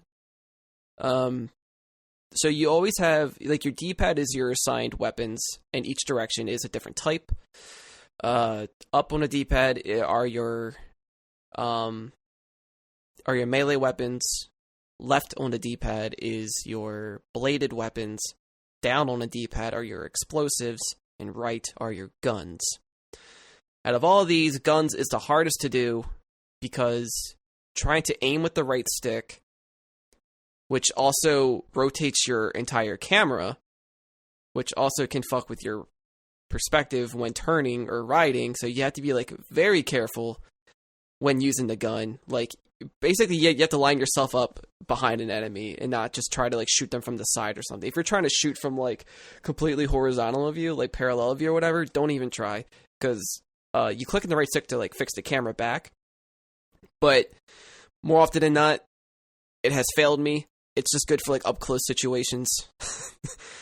Right bumper grabs an enemy, so while you're riding you can just hold on to them, and you can like, if there's like incoming traffic, you can ride them into that, or you can hit a button and bash your head on the bike and they'll fly off.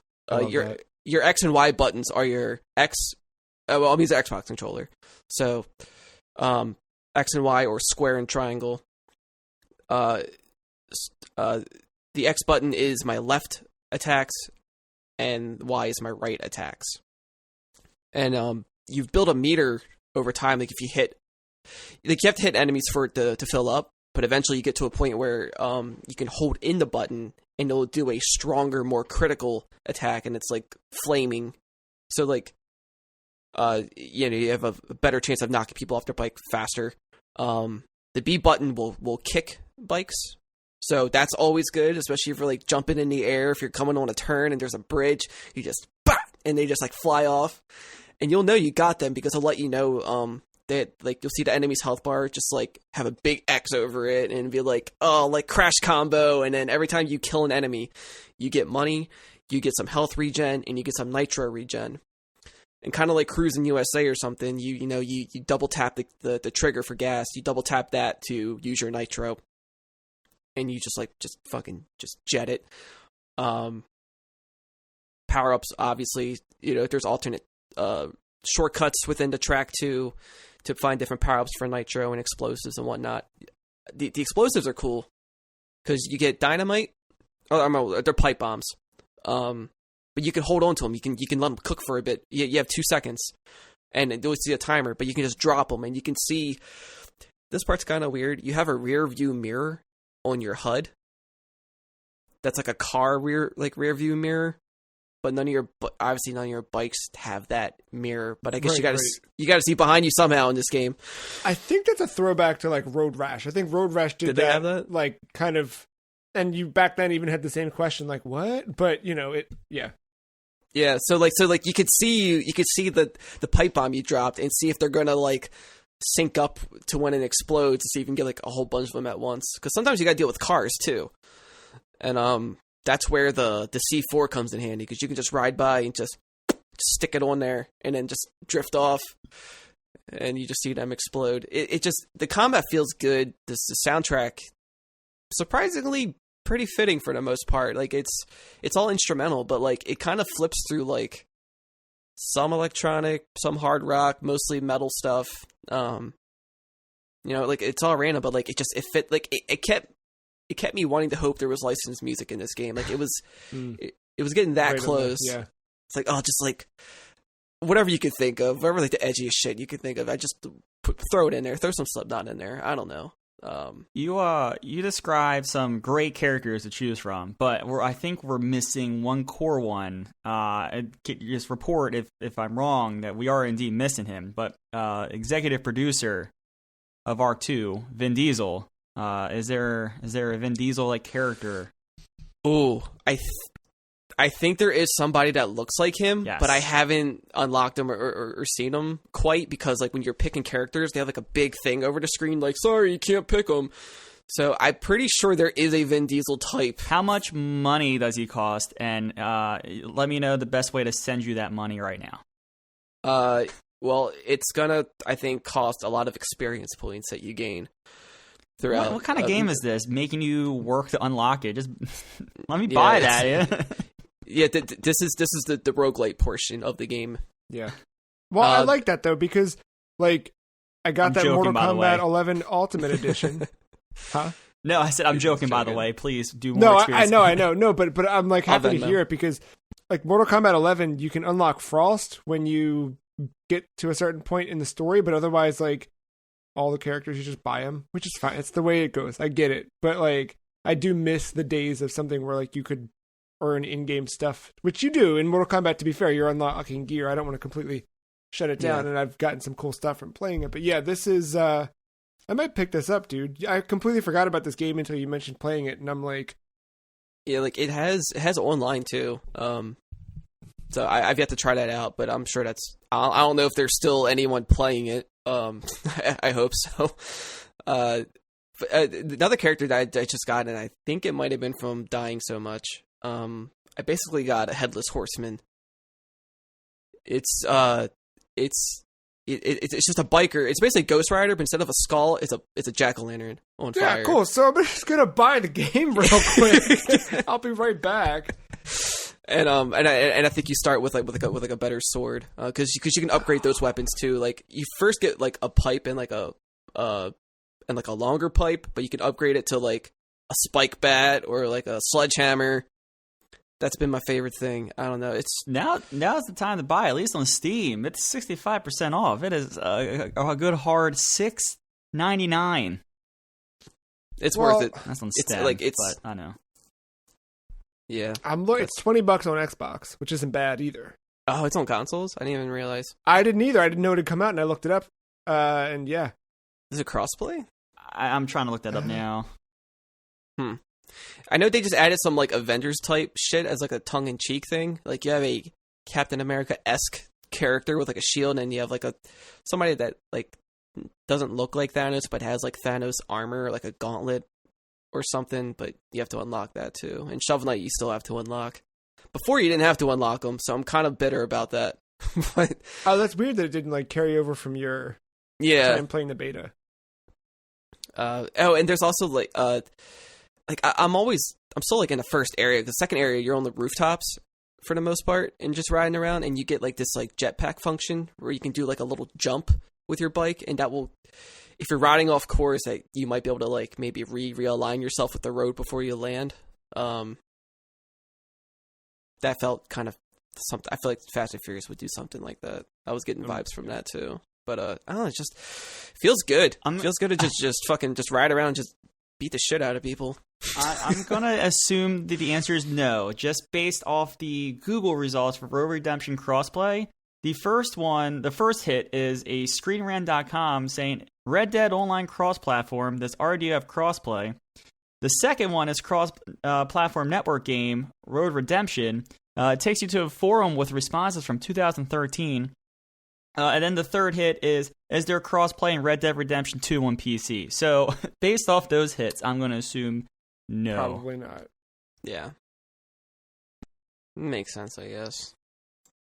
I'm checking out the developer's website real quick to see what else they've got going on, because maybe... Oh, got it. Okay. Dude, every time you lose in this game, it will pop up with a screen saying, so how do you feel about this game? Feel free to text the developer, and it gives you like his phone number. That's funny. So, and also, he has another game that I guess at the main screen, you can just hit the button and he'll give you a free code for his other game. Oh, that's funny. Man-Eater is that developer's other game, so they're busy right now with... I was like, maybe they're gonna do some more stuff for it, but yeah, no, Man-Eater they made, so that makes sense. Wow. As well as Killing Floor and Killing Floor 2. Oh, I love Killing Floor. Chivalry 2 is also them. Wow, I played a lot of their games without realizing it. Now, Chivalry 2 is launching crossplay in March. I've only played the first Chivalry. Yeah, sorry. Crossplay closed beta begins March 26th for Chivalry 2. The game launches June 8th, 2021. So Chivalry's fun. Yeah, maybe they will put a little crossplay in that Road Redemption down the line. But yeah, who knows? Yeah, I'm gonna probably play a little bit of that this week if I don't get distracted. But I did. The one thing I don't love about the Xbox app currently is you can't buy things from it. You can download them to your console and then buy them once you go to launch it if you don't already own it. Where, something like PlayStation you can buy right through the app, Steam you can buy right through the app because they open up like a, baked in web page, but Call of Duty absorbs another one. Developer Toys for Bob, developer behind Spyro Reignited Trilogy and last year's Crash Bandicoot 4 It's About Time, tweeted that it is, quote, proud to support development for Season 3 of Call of Duty Warzone and look forward to more to come. Developer Raven Software, previously behind Quake 4, Marvel, Ultimate Alliance, and Singularity, replied, glad to have you on the project with us. It sounded to me like a little bit of like, drown with us. The Twitter announcement follows claims from a former contract character designer, Nicholas Cole, who claims that Toys for Bob was recently hit with a round of layoffs. He wrote in a response to the announcement, I think this is via LinkedIn, I'm very glad it's not a totally shuttering. Everyone I interfaced with and worked along was let go. So, all this is lining up with the rumor mill that is happening and the shitstorm that's happening in Activision with Call of Duty. So, rumor, I know we don't report on rumors, but these are good ones. And I kind of want to see this happen. World War II, that Vanguard game that we talked about, is in deep shit because Sledgehammer was forced into making that in like 1 year because Modern Warfare 2 was not ready this year. Right.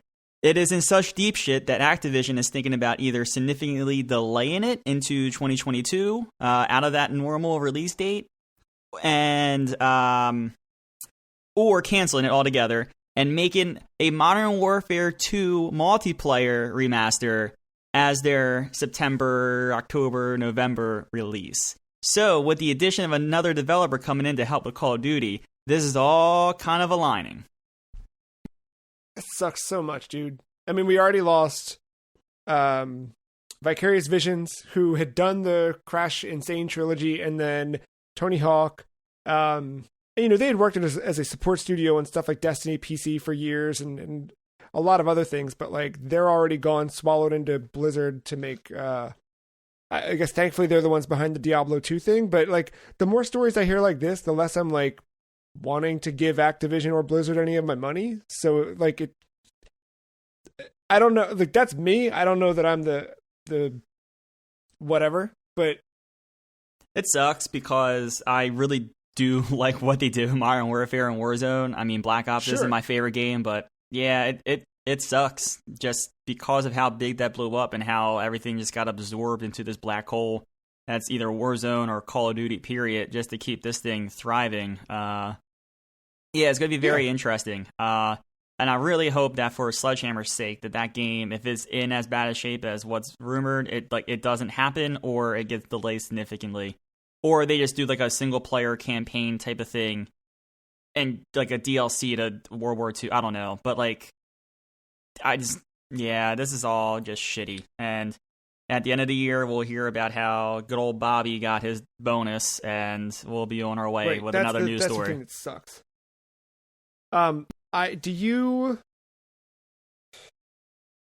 What was I don't know. I just, seeing this stuff, do you think that... Nope, totally gone. I have no idea. The other thing I was going to bring up is there's some stuff happening over on the EA side of things, specifically with Respawn. They are opening another studio. They've now won an Oscar. And they are apparently making... So they're hiring a bunch as well. And part of their hiring, I believe, is tied to a new... They're calling it a new IP, but to be fair, Apex Legends was also listed as a new IP. So even though that was still kind of in the Titanfall universe. But I mean, do you think something like that can start to eat a little bit? We talk about this every so often, like, is Call of Duty going to lose it? But like, if they slip and lose the momentum they've started with Modern Warfare this year, like, do you think that that's impactful in a negative way? If EA comes out with that Battlefield game that they kind of doubled down on like 2 weeks ago, with it coming out this year, and Call of Duty either shits out a game, remasters a game that doesn't need to be remastered anymore, or delays whatever happens, and that Battlefield game delivers. I think I said it a couple weeks ago, we're back to where Battlefield's eating some of Call of Duty's cake. Now, Modern Warfare 2, if that game delivers, Call of Duty's right back where it was last year. Or 2 years, like 2 years ago, a year and a half ago. But like that Battlefield game, if it is a banger, Activision has to put their boots on and be prepared to make something really good to counter. Well, I think this is. I remember my dumb point now. The other side of it is like we talked about a couple weeks back with PlayStation and that the big blockbusters only, and like we already saw that with Activision, but like the more and more that they dump into Call of Duty, the less and less things like Crash or Spyro, and even those are recycling old content. I mean, Crash 4 was brand new to that, right? But like we're not necessarily seeing new ideas. We're seeing, well, I shouldn't say that entirely. New IP. We're not seeing new IP. Correct. Yeah. But all of those studios with a lot of talent and stuff, it's all just kind of filtering back to Call of Duty. The Call of Duty machine. Yeah, I mean, what Activision studios are left that aren't touching Call of Duty? I think all of them are now. I can't think of, Like, that's bad. That is a pub. I mean, granted, they got the Blizzard arm because they're merged together, so like at least they got other content coming up. Like think of how big Activision was. An entire publishing arm, and all of its studios are working on one continuous yearly IP. That's going to take like 2 terabytes to install. Right, there's not even. But like, just imagine, like, you know how much risk is in that, and there's not that much reward. Like, you go just keep printing money, I guess. Like, but you're not going to make more money and make your stockholders happy with that. And if one of those games bombs, like, yeah, all right, you might not be in trouble the first game, but like, if the second game doesn't come through either, then a lot of jobs are lost. Yeah, it's weird though with them because like Activision is so like a smaller company. If something bombs, it is very much just like it's a hard drop. With Activision, when something bombs, it's like the Titanic. Like it just kind of shifts a little bit, and they're like, okay, well, we need to slowly shift back this way. So what can we do? Right, and they start to do that, and it's. I don't know. They need another major competitor. I mean, like, and Fortnite does that, right? Fortnite is a major competitor in the Battle Royale thing, but, like, no one else is really doing, like, the modern, like, warfare, like regular warfare type thing. If Battlefield goes that way and can come from another direction and take a chip from Activision, it's gonna be, it could be bad. Like, not, like, next year or 2 years from now, like you said, but, in 5 years from now, like, it could be bad news. Until they reboot Modern Warfare again, then they'll be okay. Yeah, and then I'm all like, Call of Duty's back, guys. Yeah, everything will be fine. One more game to talk about this week, Wilmot's Warehouse. This is not new, but it's been on Game Pass for a bit, and it's been on my radar for a bit. And I kept forgetting to try it, but this is from the same dudes behind Ho Hokum, and Frobisher Says, some of that stuff. This is really fun, dude. So, I like, for different reasons, I recommend it to both you, Mark, and Matt. But I think you'll both like it, and listeners, I think, give it a shot. You play as a little box, and at the start of each round, 16 boxes get dumped off in this warehouse. Each box represents a different product, with a different symbol on it. You then pick up the boxes, you move them around the warehouse to a specific section of your choosing. So you're kind of like deciding, so you might get one that's a microscope, you get another one that is bunny ears, you get another one that's 4 hearts, and you get another one that is cake. So obviously those probably end up in 4 different sections of your warehouse. But then you start getting stuff that's like a thermometer. So like the thermometer, you might organize with the microscope because it seems kind of, something in that field. Until I started getting stuff that was like winter related. And then it's like, well, maybe the thermometer goes over there because you have a cold. So there's no wrong answer for this. It's just a matter of how you organize it, because the idea is you have about, the time varies, but you have a minute and a half, 2 minutes to get everything sorted. then you have to run to the top of the screen where your coworkers are coming to the warehouse to make their orders. And somebody wants 2 bunny ears, somebody else wants 3 thermometers, somebody else wants 2 microscopes. So you need to run to those areas, pick up what you can, and take it back. And you have, as you do more and more work, you unlock the ability to carry more at one time. I unlocked a little dash, things like that. But it's just very peaceful. Like the music's just this kind of like very like elevator music, but not in a bad way. Like it's just kind of like I played it like after Titanfall 2, sprinting through and murdering things, and then it was like, let's slip into a little bit of this. And it's very good puzzle game. Really, really good puzzle game. But I think check it out. It's on Game Pass, at least for console. I don't know about Game Pass for PC, but Would you recommend this to Amazon employees? it's Mr. Bezos wouldn't allow it. well, yeah, that's correct. I don't know, because maybe it would be a thing where they're like, well, finally I can do it my way. Or whatever. Or maybe they already have a knack for it. You know what I mean? But it's definitely that kind of thing. It's like, here's a bunch of boxes with a bunch of random stuff. Go put them where you think they go. Because like the first thing I thought of, Resident Evil 4. Yeah, the inventory management. Yeah, the whole addiction of Yeah. like sorting your inventory, that has never left my head since day one. And like whenever like people need like to put shit in their car, that's what I think of. Oh, that's pretty good. Every time. Yeah. And dude, play this then, because this is that. Yeah, so like because I'm watching a video right now of just this person playing it, and well, it's just a trailer, but yeah, And you're like, it's just making me think like, all right, yeah, I would put this here. I could just see how it would get frantic. I miss those Resident Evil days of, you got one cube, but you need 2 cubes, and you rearrange the whole fucking thing just to create 2 cubes for something you'll never use. What do I do with all these eggs? Yeah. Get ready for Village, dude. Yeah. And get ready for DC Fandom, returning on October 16th this year. What do you guys expect from this? I know this is not always video game specific, but what do you expect from this or hope to see? Dwayne "The Rock" Johnson. That is a very highly likely chance you are going to see him and a trailer for that Black Adam movie. Do they? I forget. Do they do CW stuff here? Huh. I think they had at least a panel at the one last year. Powerpuff. Let's go. Oh, right. Okay. Yeah, I forgot about Let's see this plane crash. that. Zack Snyder. I think he's done with all that. I don't think that's gonna happen. No, serious answer though. I would love to hear more news about the Batman.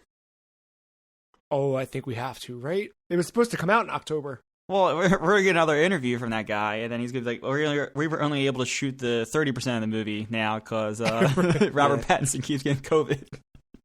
Yeah. No, I hope I want to see a new trailer for that. Is this Injustice? Is that what you're alluding to here? I was not, honestly, but that, I think, typically and by typically I mean The 2-year cycle. based on everything that's happened since Mortal Kombat on April 19th, 2011. Since that day, we have every 2 years in the month of April. Actually, I think May is when Injustice 2 was. But either way, every 2 years we've gotten one or the other. And so, yeah, we should have had that by now, and we're not, which I didn't expect. Once they put out that Aftermath DLC, I was like, okay, they're going to change their release schedule up a little bit. And then now, especially with how development shifted last year. But I could see them announce it in the fall, and then maybe for a springtime release. Or even better, quick turnaround release. If they could announce it in October and launch in November or something, that would be sick. But I'm not banking on it. Yeah, I don't know. Yeah, I don't know what other. I keep confusing WB with DC because I was going to say, oh, that IO James Bond game could show, but that's not where that belongs. Yeah, no, that's not going to be here. It's a stretch. That'd be a stretch. But no, I think an Injustice 3 would make sense. I think we definitely see more of the Batman, Gotham Knights, and Suicide Squad should show up a little bit. And don't show up unless you have gameplay. I think they will for gameplay. both. If both of those are still set for 2022 at this point, I think we'll see something. This is wishful thinking because just Friday they announced the first cast member, but I'm hoping we can get a teaser of that Green Lantern HBO series. Yeah. That would be nice, but really and I don't know if this will happen before then. I kind of hope these happen before then, but Titan Season 3, I would love if that could drop. Doom Patrol Season 3. Yeah. What other HBO Max original stuff are they going to do with DC characters? We already know about that cop drama show they're doing tied into the Batman and some other things, but what else they got cooking, I'm surprised they haven't done an Injustice animated movie yet, because no joke, that Injustice comic book series, I've told you guys before, but it is the #1 bestseller for DC always. And yeah, the fact that they haven't turned that into something else, surprises me. I'd like to see a second movie of the Batman TMNT crossover. Oh yeah, that could work, because they're now up to they're through the 3rd volume of the comics, so I would do that. I would definitely watch that. Yeah, I was playing as them in Injustice this week. It's they're fun, man. They should. Okay, real quick. Dreamcast, not Dreamcast, but Dream roster for Injustice 3. Just give me one character. Doesn't have to be a DC specific. Who, comic book wise, would make sense to show up there? The Batman. Or whatever. Huh? the Batman. Good answer.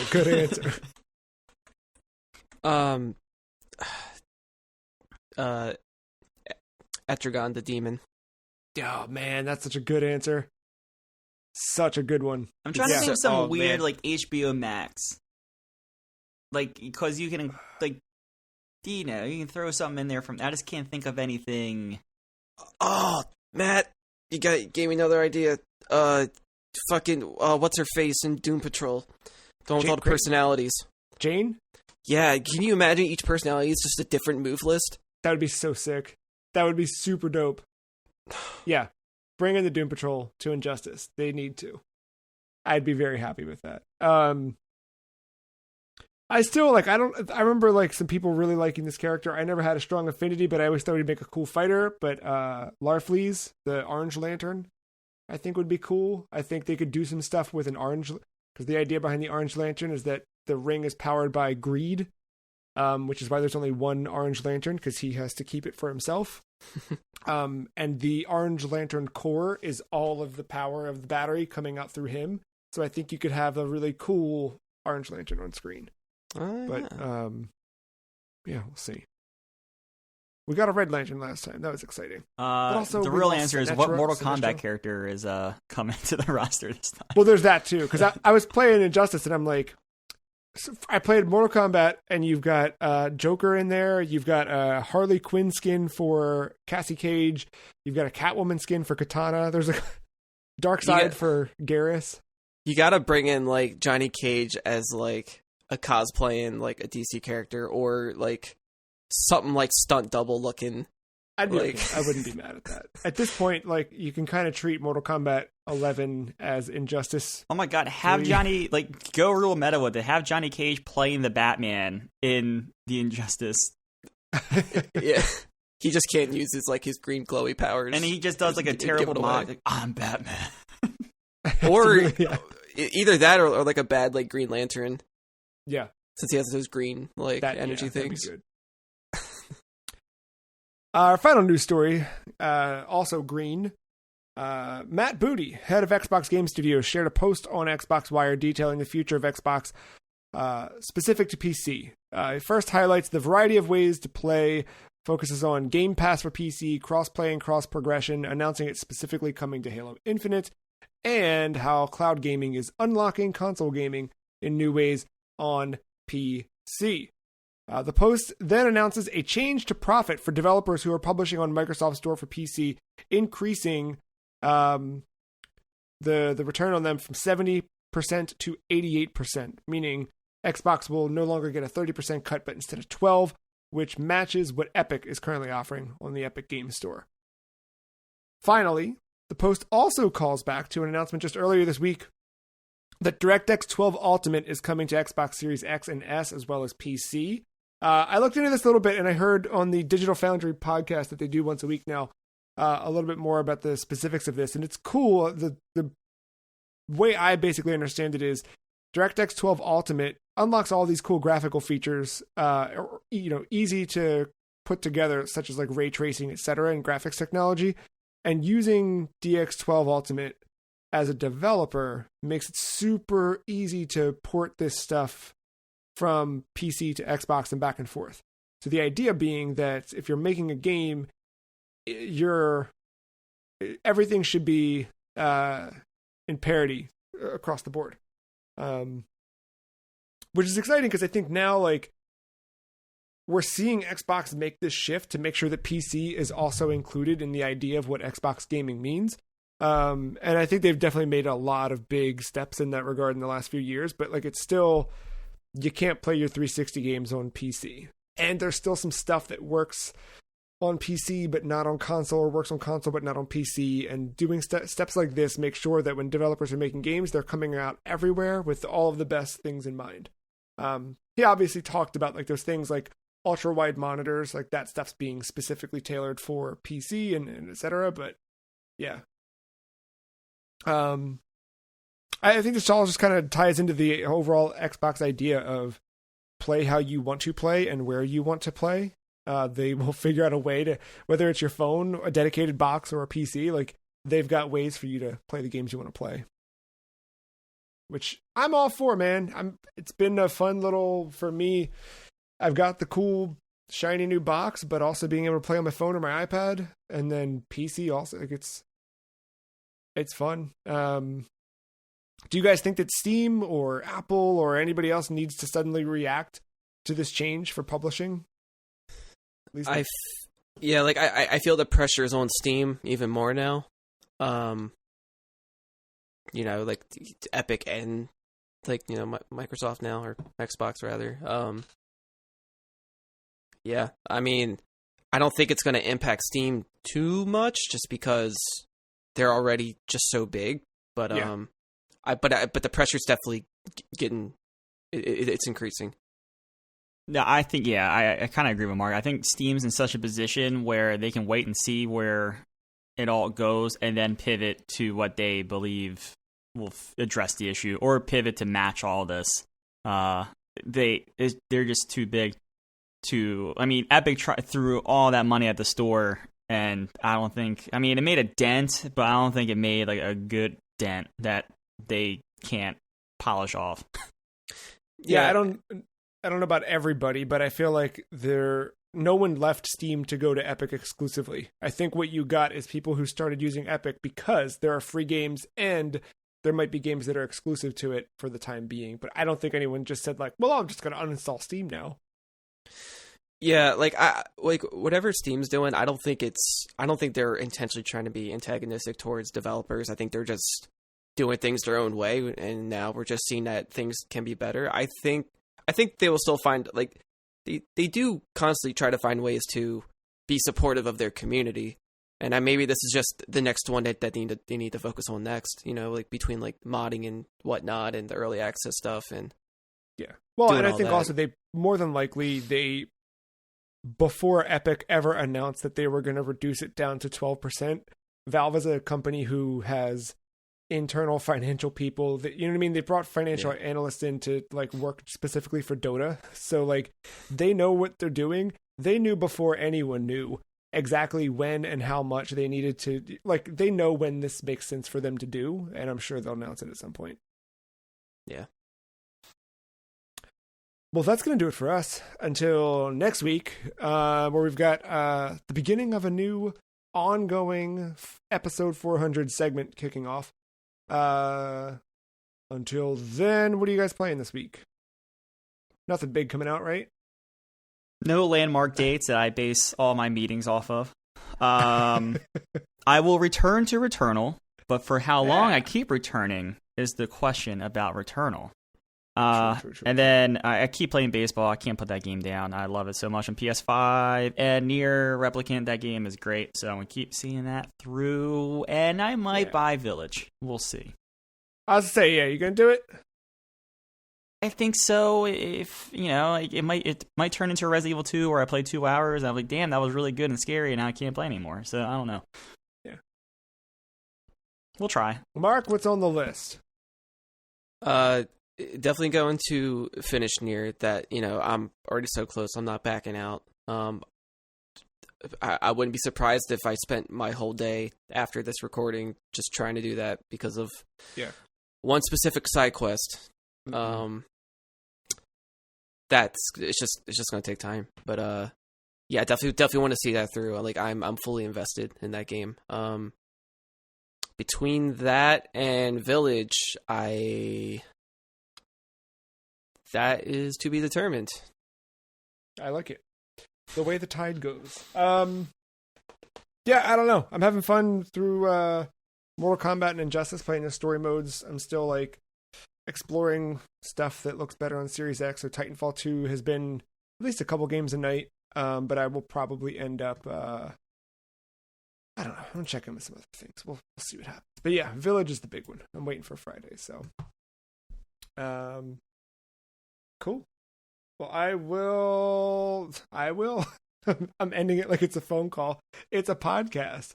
Follow everybody on Twitter. The Free Cheese is at some Free Cheese. Matt is at MattyIce131. Mark at aug_mental. Podcast at thefreecheese.com is the email address where you can email us. Let us know what you're playing. That's it. Thank you, Matt. Thank you, Mark. Thank you, listener, for listening. We'll see you next week for episode 400.